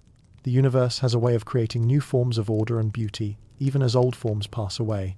And in the slow waltz of planets around dying stars, we see one of the most graceful expressions of this eternal cosmic creativity. As we imagine Earth transformed by the sun's red giant phase tidally locked, split between eternal day and eternal night, let's shift our cosmic perspective outward to consider what might be happening elsewhere in our solar system during this same epoch. For while Earth struggles to adapt to its star's dramatic transformation, the outer reaches of our solar system will be experiencing their own renaissance, their own moment of awakening to possibilities that have been frozen in waiting for billions of years. Picture Jupiter's moon Europa, that ice-covered world that has captured the imagination of scientists and dreamers alike. Today, Europa is a frozen realm, its surface covered by a shell of ice, perhaps 15 to 25 kilometers thick, beneath which lies an ocean that may contain more water than all of Earth's oceans combined. But this hidden sea exists in perpetual darkness, kept liquid not by sunlight but by the tidal heating created by Jupiter's immense gravity. 5 billion years from now, as our sun swells into a red giant, the solar system's habitable zone, that Goldilocks region, where temperatures are just right for liquid water, will move outward. Venus and Earth, currently in or near this zone, will become far too hot for life as we know it. But Jupiter's moons, which have spent billions of years in the deep freeze of the outer solar system, will suddenly find themselves basking in the kind of warmth that makes life not just possible, but probable. Imagine Europa during the red giant era. For the first time in its long history, sunlight, albeit the red, gentle light of our aging star, will begin to penetrate its icy shell. The thick ice that has protected Europa's subsurface ocean for eons will start to thin, perhaps eventually becoming transparent enough for light to reach the hidden sea below. This is where our metaphor of the solar system as a house becomes particularly beautiful. Picture a large old house where the family has lived comfortably in the central rooms for generations, while the outer rooms remained cold and unused. Now imagine that the heating system changes, and suddenly those outer rooms become the most comfortable, most livable spaces in the house. Life, if it has survived somewhere in the solar system, will naturally begin to consider moving to these newly warm chambers. Europa's subsurface ocean has likely remained stable for billions of years, maintained by the complex gravitational dance between Jupiter and its moons. As Europa orbits the giant planet, Jupiter's gravity stretches and compresses the moon's rocky interior, generating heat through friction. This process, called tidal heating, has kept Europa's ocean liquid even in the deep cold of the outer solar system. But during the red giant phase, Europa will receive an additional source of energy, direct warming from our expanded sun. The combination of tidal heating from Jupiter and solar warming from our red giant star might create conditions on Europa unlike anything that has existed in our solar system's history. The moon's icy surface might partially melt, creating a landscape of slush, open water, and floating ice sheets, perhaps resembling Earth's polar regions during a spring thaw, except spanning an entire world. If life exists in Europa's current subsurface ocean, and many scientists consider this quite possible, the red giant phase could trigger an extraordinary diversification. Life that has spent billions of years adapted to high-pressure, chemically powered ecosystems in perpetual darkness might suddenly have access to sunlight for the first time. The introduction of photosynthesis to Europa's biosphere could revolutionize the entire moon's ecosystem. Imagine the view from Europa's surface during this golden age. Jupiter would still dominate the sky, a giant striped ball of gas perhaps 20 times larger than our full moon appears from Earth. But now there would also be a red sun, smaller than Jupiter but still significant, casting ruddy light across landscapes that might feature both ice and open water for the first time in the moon's history. The other Galilean moons, Io, Ganymede, and Callisto, would also undergo their own transformations. Ganymede, larger than Mercury, and also thought to harbour a subsurface ocean, might experience similar warming and melting. Callisto, the most heavily cratered object in the solar system, might see its ancient ice begin to sublime and reform, erasing some of the scars of billions of years of impacts. But let's extend our imagination even further outward, to Saturn's moon Enceladus. This small, bright world is already one of the most intriguing places in our solar system. Geysers of water ice and organic compounds shoot from cracks near its south pole, indicating a subsurface ocean beneath its frozen shell. During the red giant phase, Enceladus might become one of the most hospitable places in the solar system, warmed by the distant red sun and heated from within by tidal forces from Saturn. Even Titan, Saturn's largest moon, might undergo dramatic changes. Today, Titan has a thick atmosphere and lakes of liquid methane and ethane on its surface. As solar radiation increases during the red giant phase, this complex chemistry might shift in fascinating ways. The methane cycle that currently dominates Titan's weather might give way to more complex organic chemistry, perhaps even creating conditions where more familiar biochemistry becomes possible. From the perspective of these outer moons, Earth would appear as a distant, troubled world, orbiting too close to the dangerous red giant that the Sun has become. If consciousness has somehow survived and evolved among the moons of Jupiter and Saturn, they might look inward toward Earth, with the same mixture of fascination and concern that we might feel when observing a planet orbiting dangerously close to its star. This raises one of the most intriguing questions about the red giant era. Could consciousness itself migrate? If life on Earth somehow survives the transition from blue world to dry world to ice world to furnace world, might it develop the capability to travel to these newly habitable outer worlds? The timescales involved, billions of years, would certainly allow for technological development beyond anything we can currently imagine. Perhaps by the time the Sun becomes a red giant, the descendants of Earth's biosphere will have learned to travel between worlds as easily as birds migrate between continents today. The Great Migration might not be a desperate exodus from a dying world, but a planned, gradual expansion to take advantage of new habitable territories as they become available.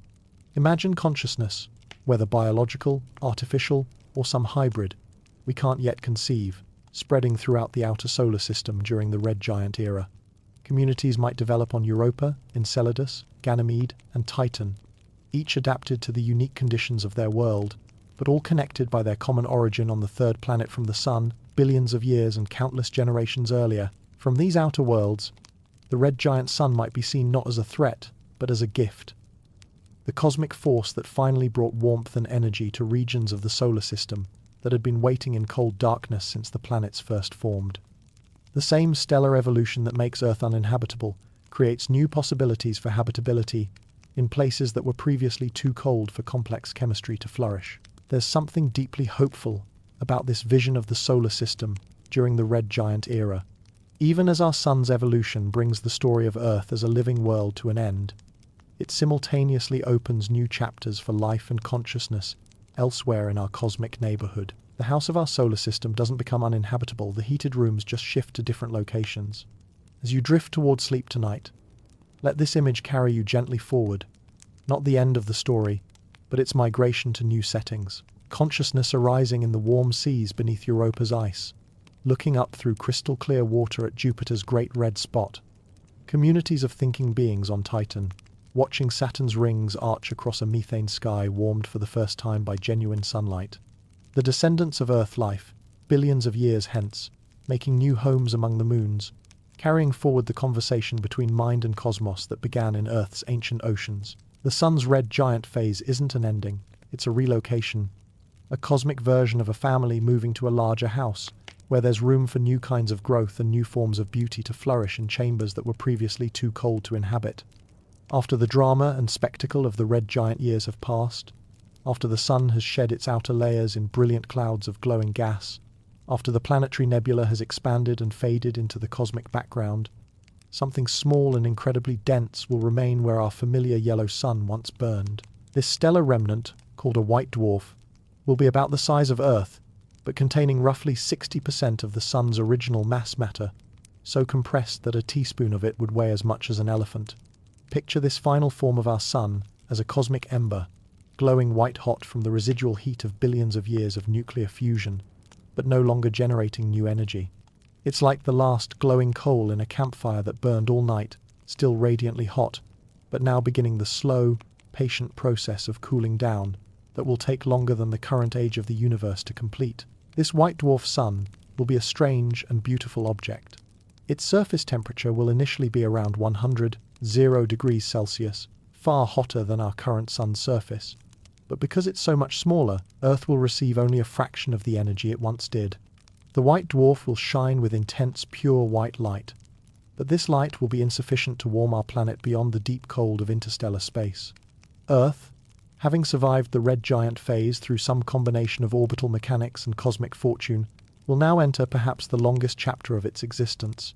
If our planet managed to retain any atmosphere during the tumultuous red giant years, that atmosphere will now begin to freeze and fall to the surface like snow. First, the water vapor will crystallize out of the thin air. Then carbon dioxide will condense into dry ice. And finally, even nitrogen and oxygen will liquefy and freeze, creating a world covered in exotic ices we rarely see on Earth today. Imagine this transformed Earth, a world become monument, crystallized and eternally quiet. The surface will be covered in a thick blanket of frozen atmosphere, creating landscapes unlike anything our planet has ever known.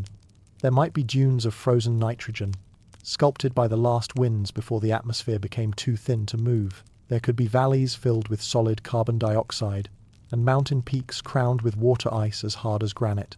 This is Earth as a snow globe that never shakes, a world where every molecule has settled into its lowest energy state and will remain there for timescales that dwarf even the geological ages we've been contemplating. The very rocks of the surface will begin to change their crystal structure as they adapt to the extreme cold, becoming forms of matter that exist nowhere in the warm universe we know today. The white dwarf sun will provide some illumination to this frozen world, but it will be a cold, alien light. Think of moonlight, but even more ethereal, bright enough to see by, but carrying no warmth, no promise of spring to come. The shadows on this world will be sharp and permanent, etched into the landscape like engravings on a cosmic tombstone. Yet there's something profoundly peaceful about this vision of Earth's far future. After billions of years of constant change, continents drifting, oceans rising and falling, climates shifting, life evolving and going extinct, our planet will finally find a kind of rest. It's not the sleep of death, but rather the quiet of deep meditation, the stillness that comes when all the urgent business of change and growth has been completed. The white dwarf sun will age alongside its frozen planets, cooling slowly from white-hot to yellow to orange to red, and eventually to a cold, dark cinder. This cooling process will take trillions of years, far longer than stars have been shining, longer than galaxies have been forming, longer than the universe has been expanding. It's a timescale so vast that it makes the geological ages we talked about earlier seem like brief moments. During these trillion-year epochs, what will happen to Earth?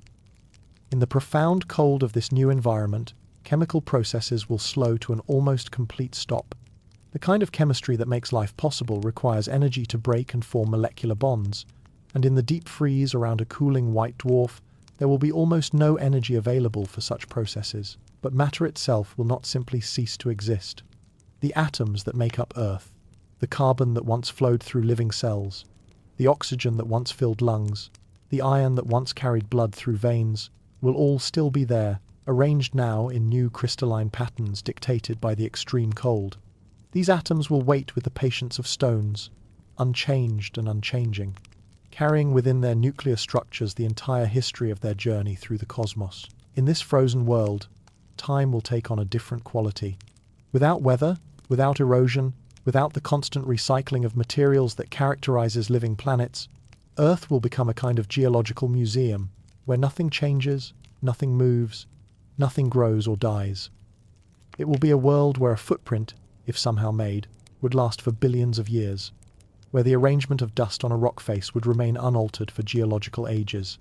The view from this crystallized Earth would be simultaneously beautiful and haunting.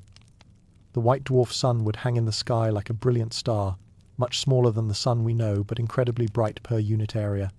Its light would illuminate landscapes of impossible beauty, crystalline formations that catch and scatter the light into prismatic displays, ice formations that create natural sculptures of breathtaking complexity, frozen seas that have become plains of solid matter stretching to the horizon. Above, the night sky would be magnificent beyond description. With no atmosphere to blur the starlight, with no light pollution from any source, the stars would shine with perfect clarity. The Milky Way would stretch across the heavens in all its glory, and other galaxies would be visible as faint, fuzzy patches of light island universes scattered across the cosmic ocean, each containing hundreds of billions of stars, many of which might have their own planets, their own stories of life and consciousness, and eventual transformation. But perhaps most remarkably, this frozen Earth would be a repository of information.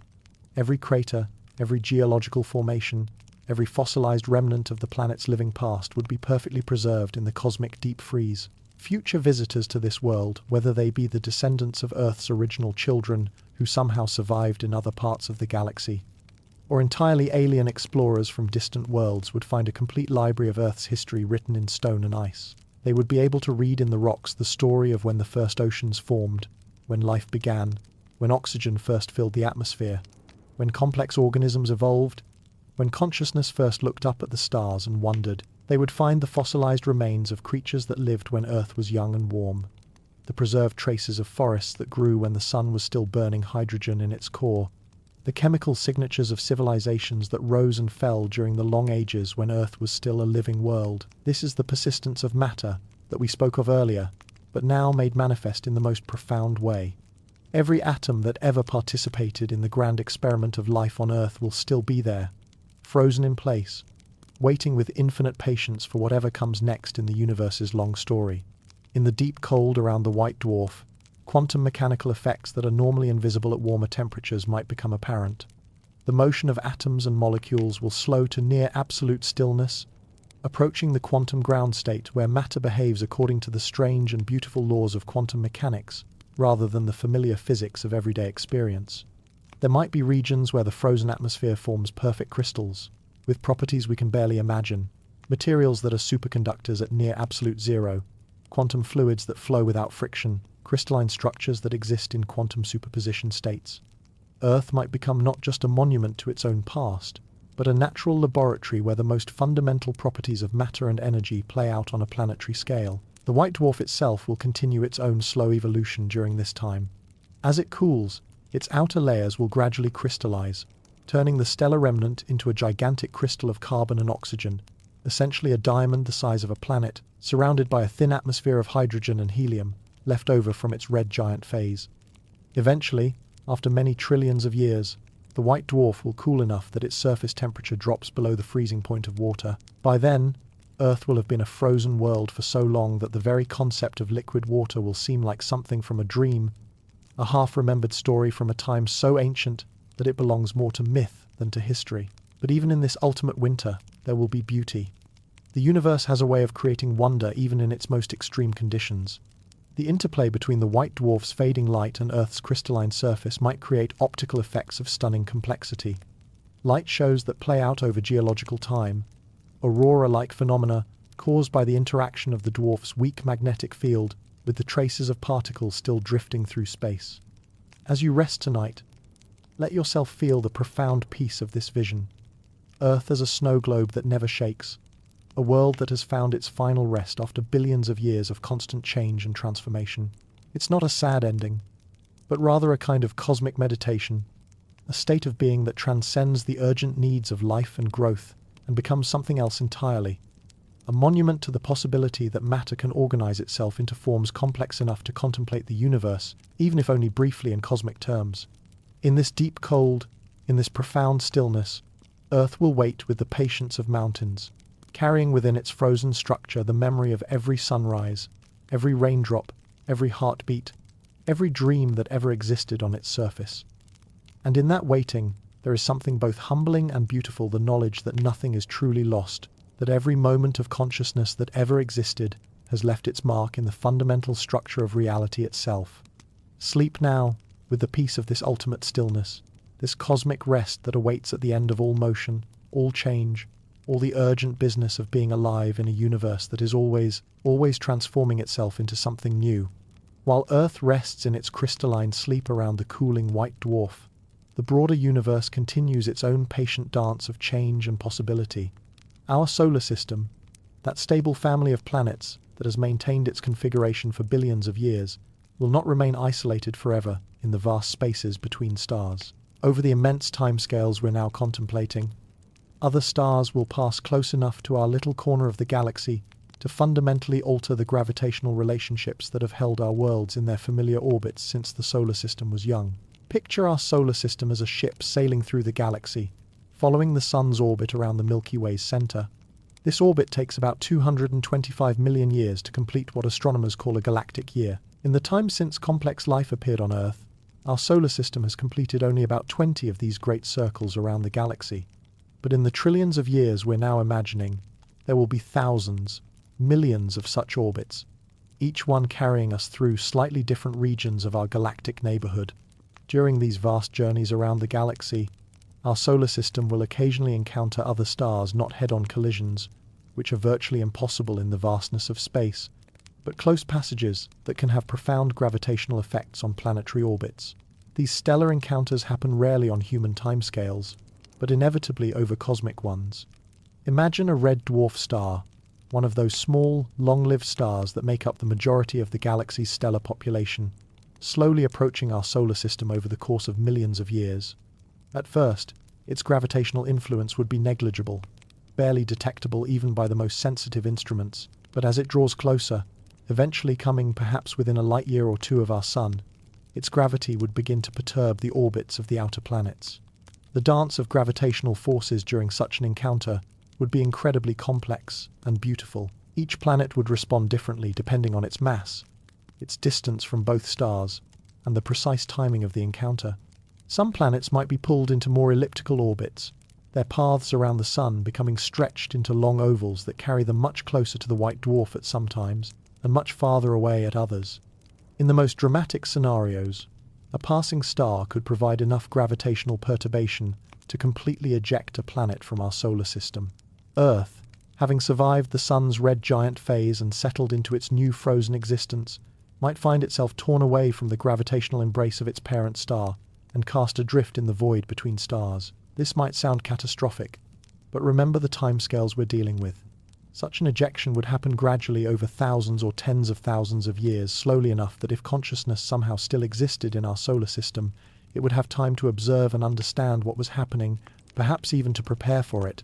Picture Earth as it begins this ultimate journey, no longer a planet orbiting a star, but a rogue world drifting through interstellar space. The white dwarf sun that has been its companion for trillions of years would gradually fade to a point of light, then disappear entirely among the stars. Earth would become a wanderer, a cosmic nomad sailing through the galaxy under its own momentum. But what an extraordinary journey this would be. As Earth drifts through interstellar space, it would encounter regions of the galaxy that no planet-bound world could ever experience. It might pass through giant molecular clouds, vast regions of gas and dust where new stars are being born. In these stellar nurseries, Earth would be surrounded by the raw materials of creation, by the hydrogen and helium and heavier elements that will someday become new worlds, new opportunities for complexity and consciousness. The view of the galaxy from such a rogue planet would be spectacular beyond imagination. Without the light pollution of a nearby star, without even the faint illumination of a distant white dwarf, Earth's night sky would reveal the galaxy in all its majesty. The Milky Way would stretch across the heavens not as a faint band of light, but as a brilliant river of stars, clearly resolved into individual points of light, showing the spiral structure of our galaxy in perfect detail. From different vantage points during its galactic wandering, Earth might even be able to see other galaxies with unprecedented clarity. Andromeda, our nearest large galactic neighbor, would appear not as a fuzzy patch but as a clearly structured spiral, its arms and dust lanes visible to any hypothetical observer. The Magellanic Clouds would hang in the sky like cosmic lighthouses, and dozens of smaller galaxies would be visible as distinct objects rather than mere smudges of light. But perhaps the most remarkable aspect of Earth's journey as a rogue planet would be the deep silence and cold of interstellar space. The temperature in the void between stars is only a few degrees above absolute zero, much colder even than the environment around a white dwarf. Earth's already frozen surface would become even more crystalline, reaching thermodynamic states that are impossible to achieve anywhere else in the universe. In this ultimate cold, matter itself would behave in ways we can barely comprehend. The boundary between classical and quantum physics would blur as thermal motion nearly ceases entirely.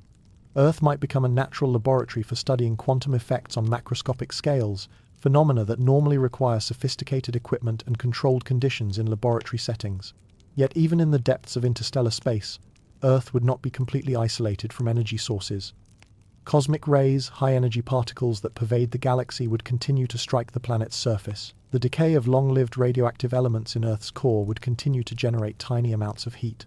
And occasionally, Earth might pass close enough to a star or other energy source to experience brief periods of relative warmth. These encounters with other stellar systems during Earth's galactic wandering would create fascinating possibilities. Imagine our rogue planet passing through the outer regions of another star system, briefly becoming a temporary member of an alien solar system before continuing on its journey. From the perspective of any life that might exist in such a system, Earth would appear as a mysterious visitor from the depths of space, a world with its own strange history written in ice and stone.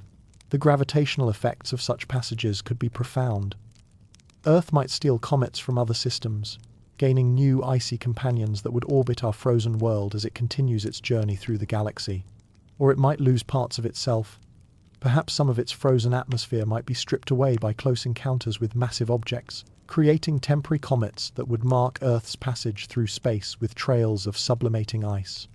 There's something deeply poetic about this vision of Earth as a wandering world, carrying with it the complete fossil record of life's experiment with consciousness, broadcasting this story to the universe simply by existing. Every crater on its surface, every geological formation, every trace of its living past would become a message in a bottle cast into the cosmic ocean, waiting for some future civilization to find and decode.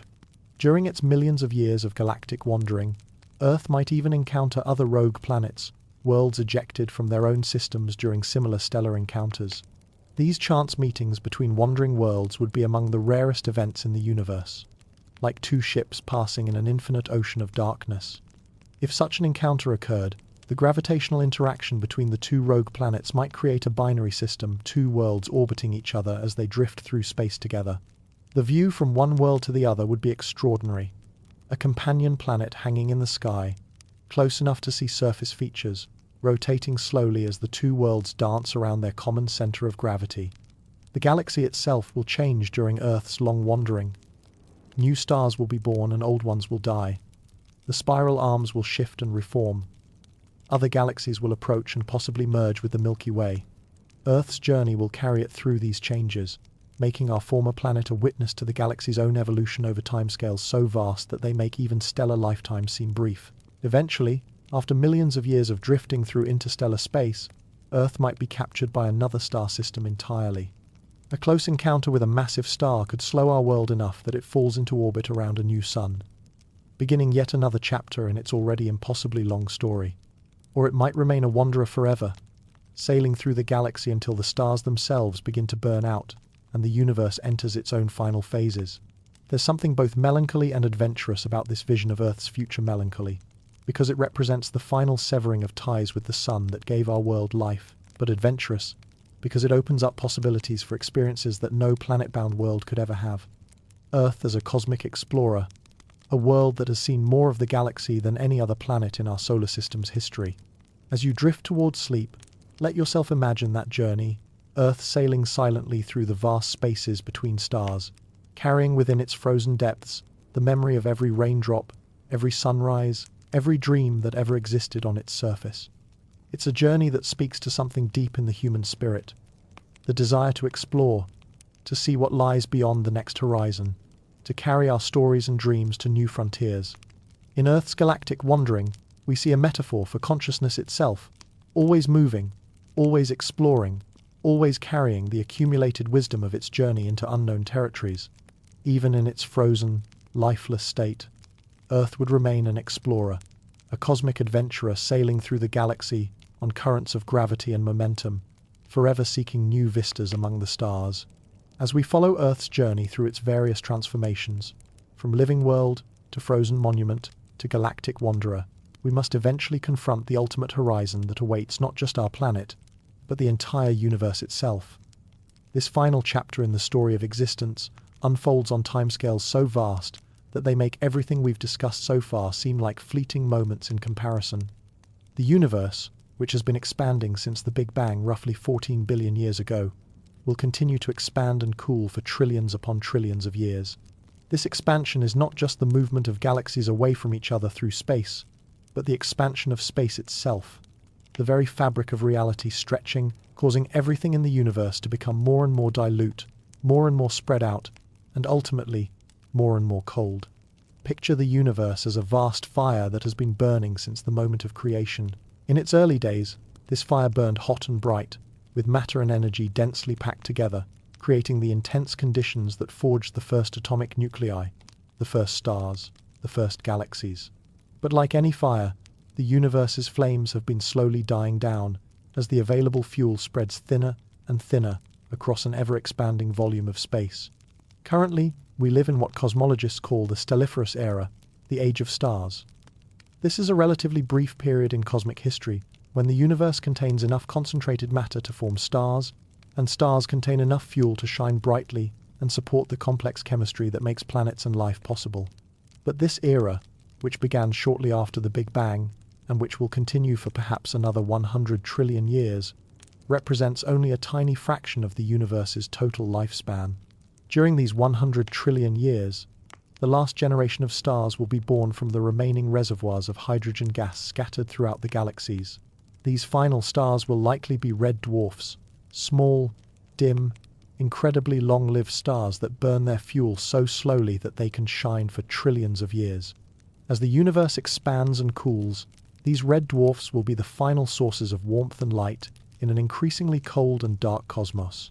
Earth, whether still orbiting our white dwarf sun, or wandering as a rogue planet through the galaxy, or captured by one of these final red dwarf stars, will witness the universe's slow transition from a realm of light and warmth to something much quieter and colder.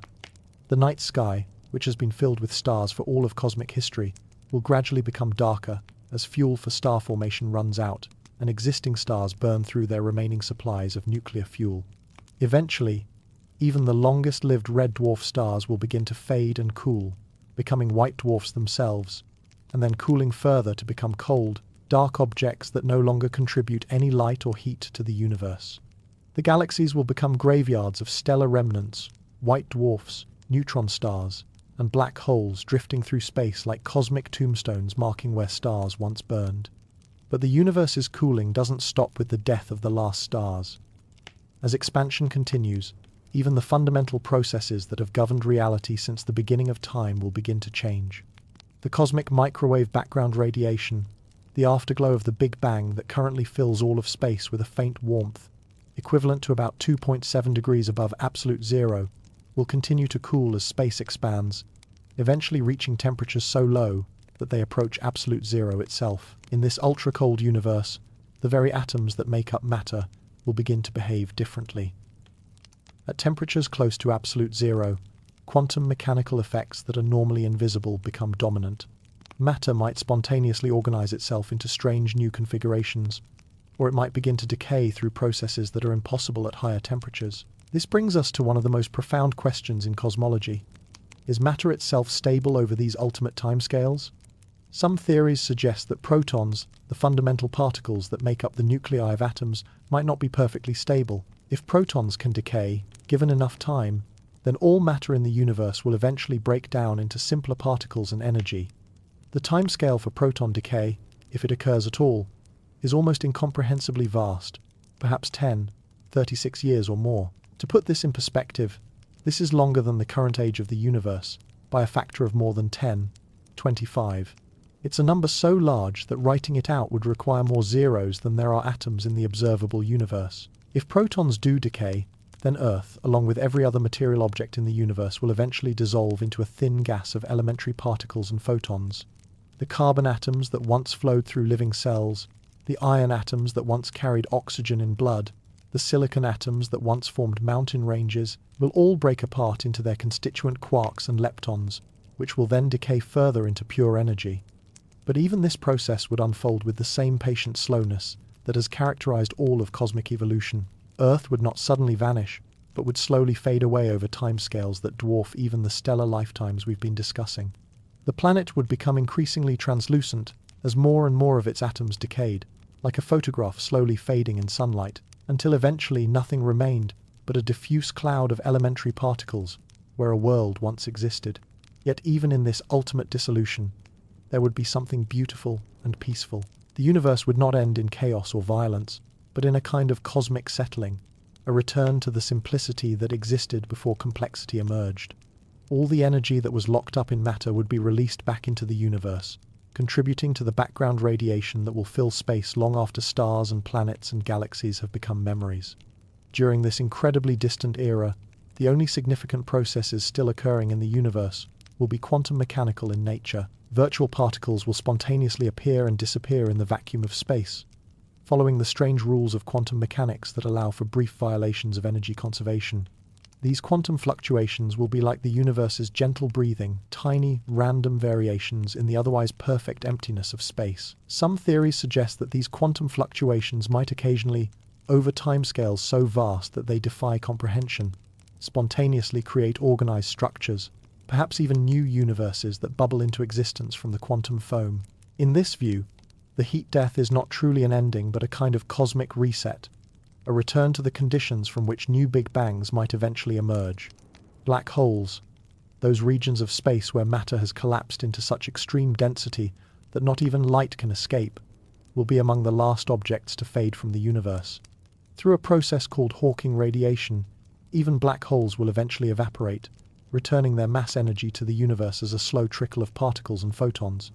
The most massive black holes will take the longest to evaporate, perhaps 100 years or more, making them the final sources of organized energy in an otherwise empty cosmos. After the last black hole has evaporated, after the last proton has decayed, after every trace of the complex matter that once made up stars and planets and living beings has dissolved back into elementary particles and energy, the universe will have reached its maximum entropy state. This is what physicists call heat death. Not because the universe becomes hot, but because all the energy that exists is spread so evenly throughout space that no temperature differences exist to drive any processes whatsoever. In this final state, The universe will be filled with a thin gas of elementary particles and photons, all at the same temperature, all in perfect thermal equilibrium.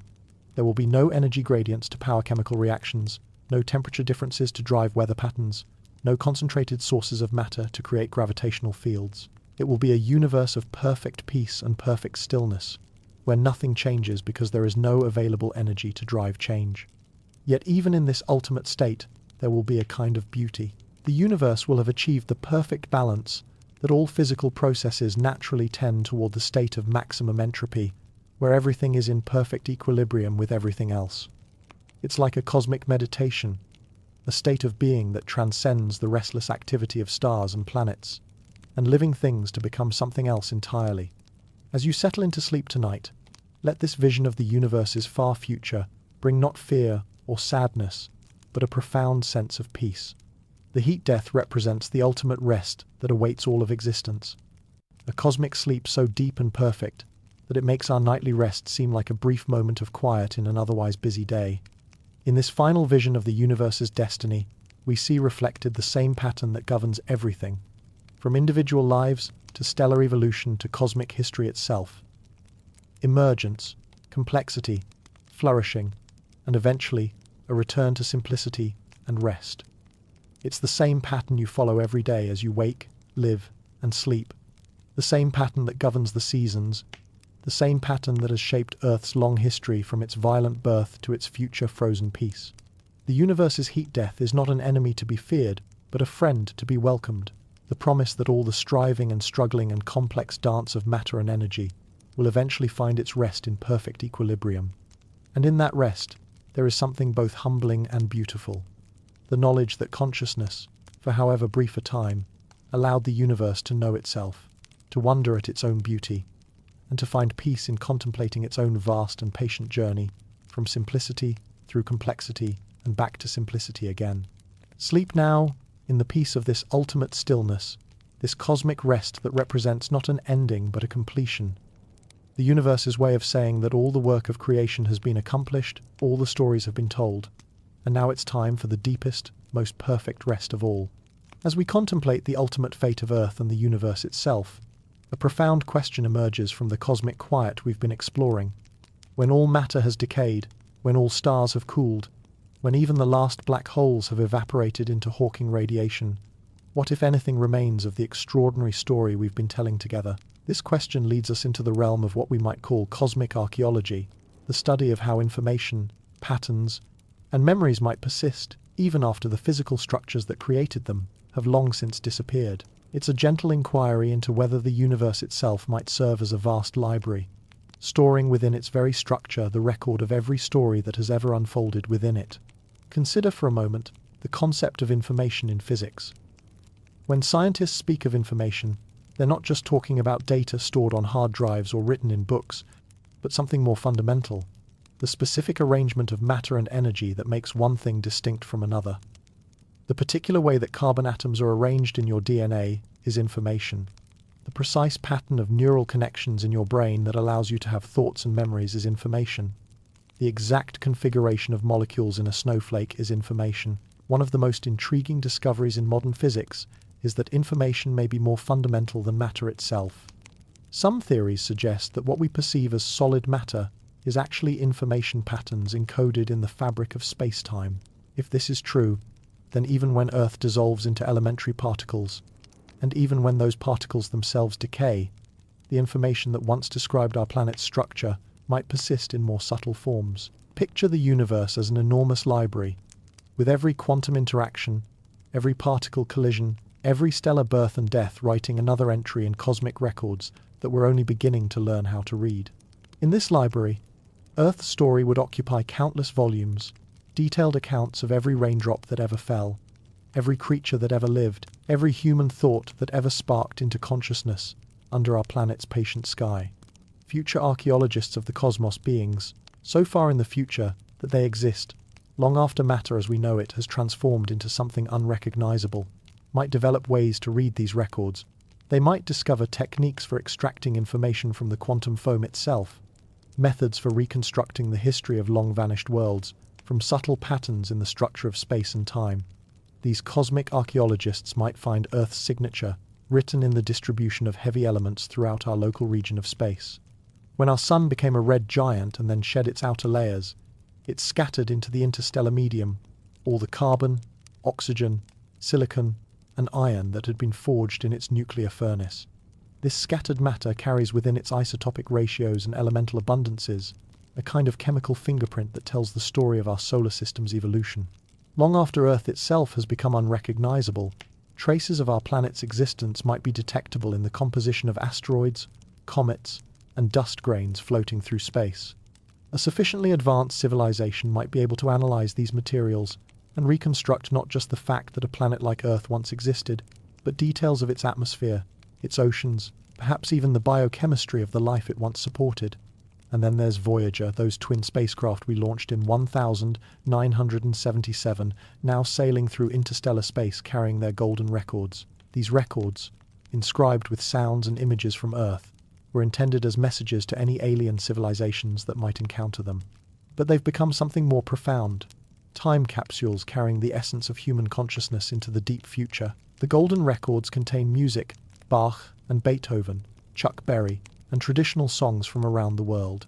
They carry greetings in dozens of human languages, the sounds of Earth's life whales singing, birds calling, babies crying. They include images that tell the story of our planet and our species, photographs of Earth from space, diagrams of human anatomy, pictures of animals and plants and cities. These records, made of gold and protected within their spacecraft, will likely survive far longer than any civilization on Earth. They'll continue drifting through space long after the sun has become a white dwarf, long after Earth has frozen into its crystalline sleep. In the deep cold of interstellar space, with no atmosphere to cause corrosion and no significant radiation to degrade them, the golden records might persist for billions or even trillions of years.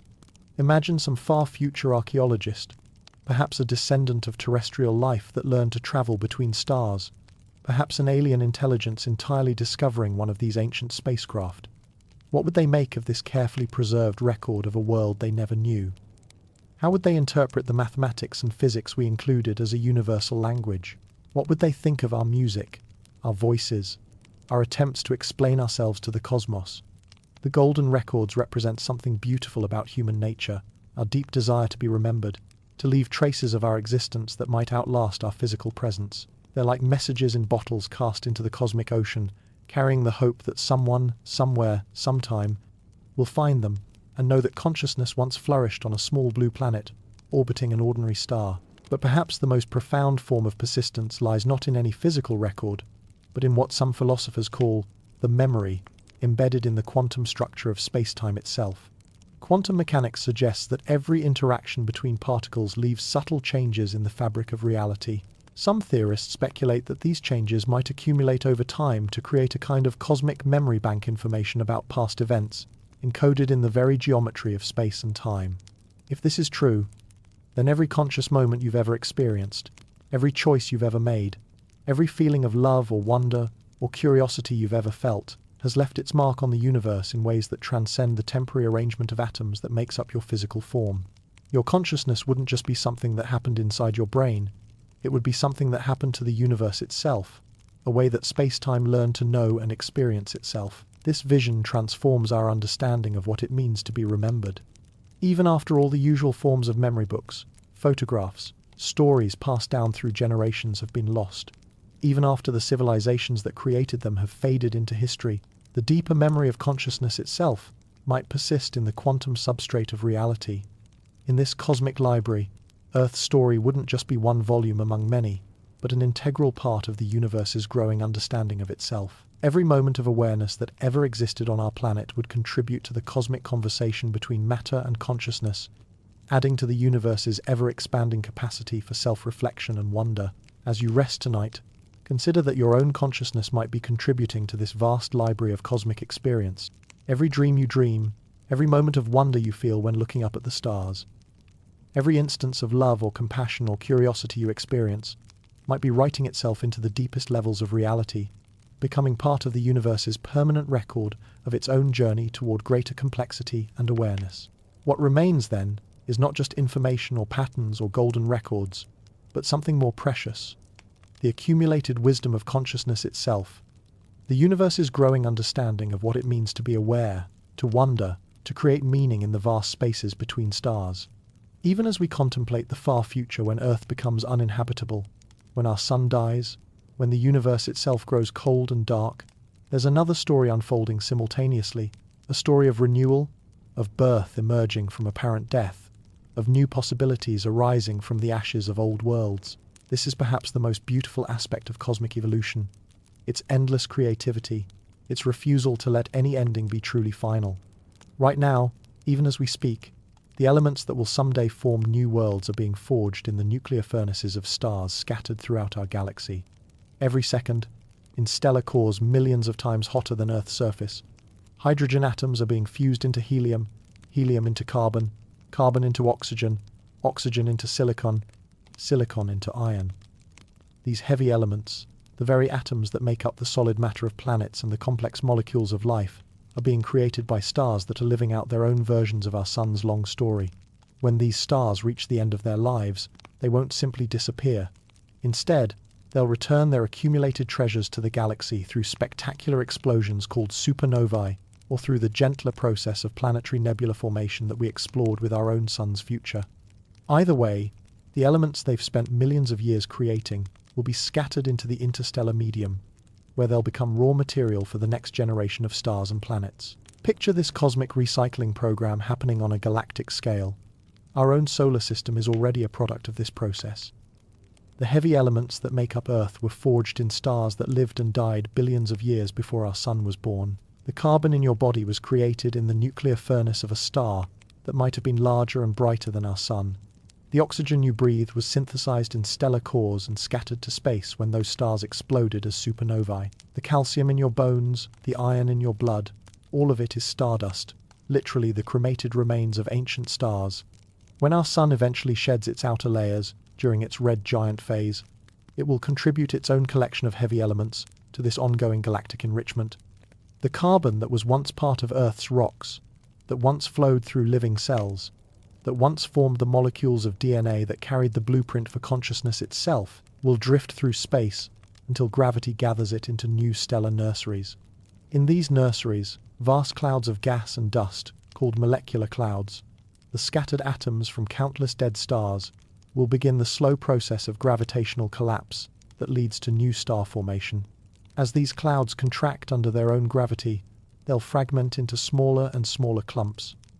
Some of these clumps will become massive enough to ignite nuclear fusion and shine as new stars. Others will remain below this threshold, becoming brown dwarfs, failed stars that glow dimly from the heat of their formation, but never achieve the conditions necessary for sustained nuclear burning. But it's around the successful stars, the ones that achieve stable nuclear fusion, where the most interesting developments will occur. In the swirling disks of gas and dust that surround newborn stars, the same processes that created our solar system 4.6 billion years ago will begin again. Dust grains will stick together to form larger particles. These particles will collide and merge to form pebbles, then rocks, then asteroids, and eventually planets. Some of these new worlds will be rocky planets like Earth, formed from the heavy elements that were once part of our world. Imagine, the carbon atoms that are currently part of your thoughts might someday be incorporated into the rocks of a planet orbiting a star that hasn't even formed yet. The oxygen atoms you're breathing right now might someday be part of an alien ocean on a world circling a red dwarf star in the distant future. This process of stellar birth, planetary formation, and the development of complex chemistry isn't limited to just one cycle. It can repeat over and over again, each generation of stars creating more heavy elements than the last, each generation of planets potentially becoming more complex, more capable of supporting the intricate chemistry that makes life possible. In fact, the universe is still very young in terms of star formation. Astronomers estimate that only about 5% of all the stars that will ever exist have been born so far. The remaining 95% are waiting in the future, ready to form from the enriched gas that previous generations of stars have bequeathed to the galaxy. This means we're living in the very early chapters of the universe's story of complexity and consciousness. Future generations of planets, formed from gas clouds enriched by countless previous cycles of stellar death and birth, might be even more favorable for the development of life than Earth has been. They'll contain higher concentrations of heavy elements, more diverse mineral compositions, more complex starting conditions for the chemistry of life to explore new possibilities. Some of these future worlds might develop forms of life that we can barely imagine, organisms adapted to the light of red dwarf stars that will burn for trillions of years, creatures that thrive in the complex chemistry made possible by elements that are rare or absent in our current cosmic environment, perhaps even forms of consciousness that transcend the biological limitations that constrain life as we know it. This is the eternal return, not in the sense of exact repetition, but in the deeper sense of patterns that persist through endless cycles of transformation. Death becomes the seed for new life. Ending becomes the beginning of new possibilities. Every conclusion creates the conditions for new chapters in the universe's ongoing story of emergence and complexity. Even the universe's ultimate fate, the heat death we explored in our previous chapter, might not be the final word. Some cosmologists speculate that quantum fluctuations in the vacuum of space might eventually, over timescales so vast that they make the age of stars seem like brief moments, spontaneously create new regions of rapidly expanding space-time, new Big Bangs that give birth to entirely new universes. If this is true, then even the heat death becomes part of a larger cycle. The universe's return to perfect equilibrium might be like the pause between heartbeats, the quiet moment before a new cosmic symphony begins to play. The information, the patterns, the accumulated wisdom of consciousness from our universe might somehow influence the initial conditions of these new universes, ensuring that the conversation between matter and awareness continues in forms we cannot yet imagine. As you settle into sleep, let yourself feel comfort in this vision of cosmic continuity. Nothing is ever truly lost in the universe's great recycling program. Every atom that makes up your body will someday be part of other worlds, other forms of complexity, other opportunities for consciousness to emerge and wonder at the beauty of existence. The ending of Earth's habitability isn't the end of Earth's story, it's just the beginning of new chapters in new worlds, written with the same atoms but exploring new possibilities, new forms of beauty, new ways for the universe to know itself through the eyes of whatever forms of consciousness emerge in the deep future we can barely imagine. And so we find ourselves here, at the end of our journey through deep time, having travelled from Earth's current blue marble beauty to its crystalline future, from the death of oceans to the birth of new stars, from the familiar warmth of our yellow sun to the vast cold of heat death and beyond. It's time now for the most intimate part of our conversation, a gentle reflection on what this cosmic perspective teaches us about the precious, temporary miracle of being alive right here, right now, on this particular planet, at this particular moment in the universe's long story. There's something paradoxical about contemplating Earth's far future. The more deeply we explore the inevitability of endings, the more beautiful our current moment becomes. It's like looking at a sunset and realizing that its beauty comes not despite its brevity, but because of it. If the sunset lasted forever, would we pause to watch it with the same sense of wonder? If flowers never faded, would we stop to smell them with such appreciation? Your existence right now, as you listen to these words, represents an almost impossibly unlikely convergence of cosmic events. The carbon atoms in your body were forged in the nuclear furnaces of stars that lived and died billions of years ago. The oxygen you breathe was created when massive stars exploded as supernovae, scattering their heavy elements across the galaxy. The calcium in your bones was synthesized in stellar cores and drifted through space for eons before being incorporated into the solar nebula that formed our sun and planets. You are, quite literally, made of stardust, not in some poetic, metaphorical sense, but as a fundamental physical fact. You are a temporary arrangement of atoms that have been journeying through the cosmos for billions of years. Atoms that have been part of countless other structures before finding their current home in the extraordinary biological machine that is your body, your brain, your consciousness. But even more remarkable than your cosmic heritage is the simple fact that these ancient atoms have organized themselves into a pattern complex enough to contemplate its own existence. Through you, the universe has developed the capacity to look at itself and wonder. Through your consciousness, matter has learned to create art, to fall in love, to ask questions about meaning and purpose, to feel gratitude for the sheer unlikely fact of being aware. This is perhaps the most extraordinary thing about Earth during its brief epoch of habitability. It became a place where the universe could know itself. In every human mind, in every moment of animal consciousness, in every instance of awareness that has ever existed on our planet, the cosmos has been engaged in an act of self-reflection that would have been impossible in a universe consisting only of stars and planets and empty space. When you look up at the night sky and feel that mixture of wonder and insignificance that humans have experienced for millennia, you're participating in something that took the universe 13.8 billion years to achieve: the capacity for conscious appreciation of its own beauty. You are not separate from the cosmos, looking at it from the outside. You are the cosmos experiencing itself from the inside. The Earth that cradles your existence is itself a temporary miracle.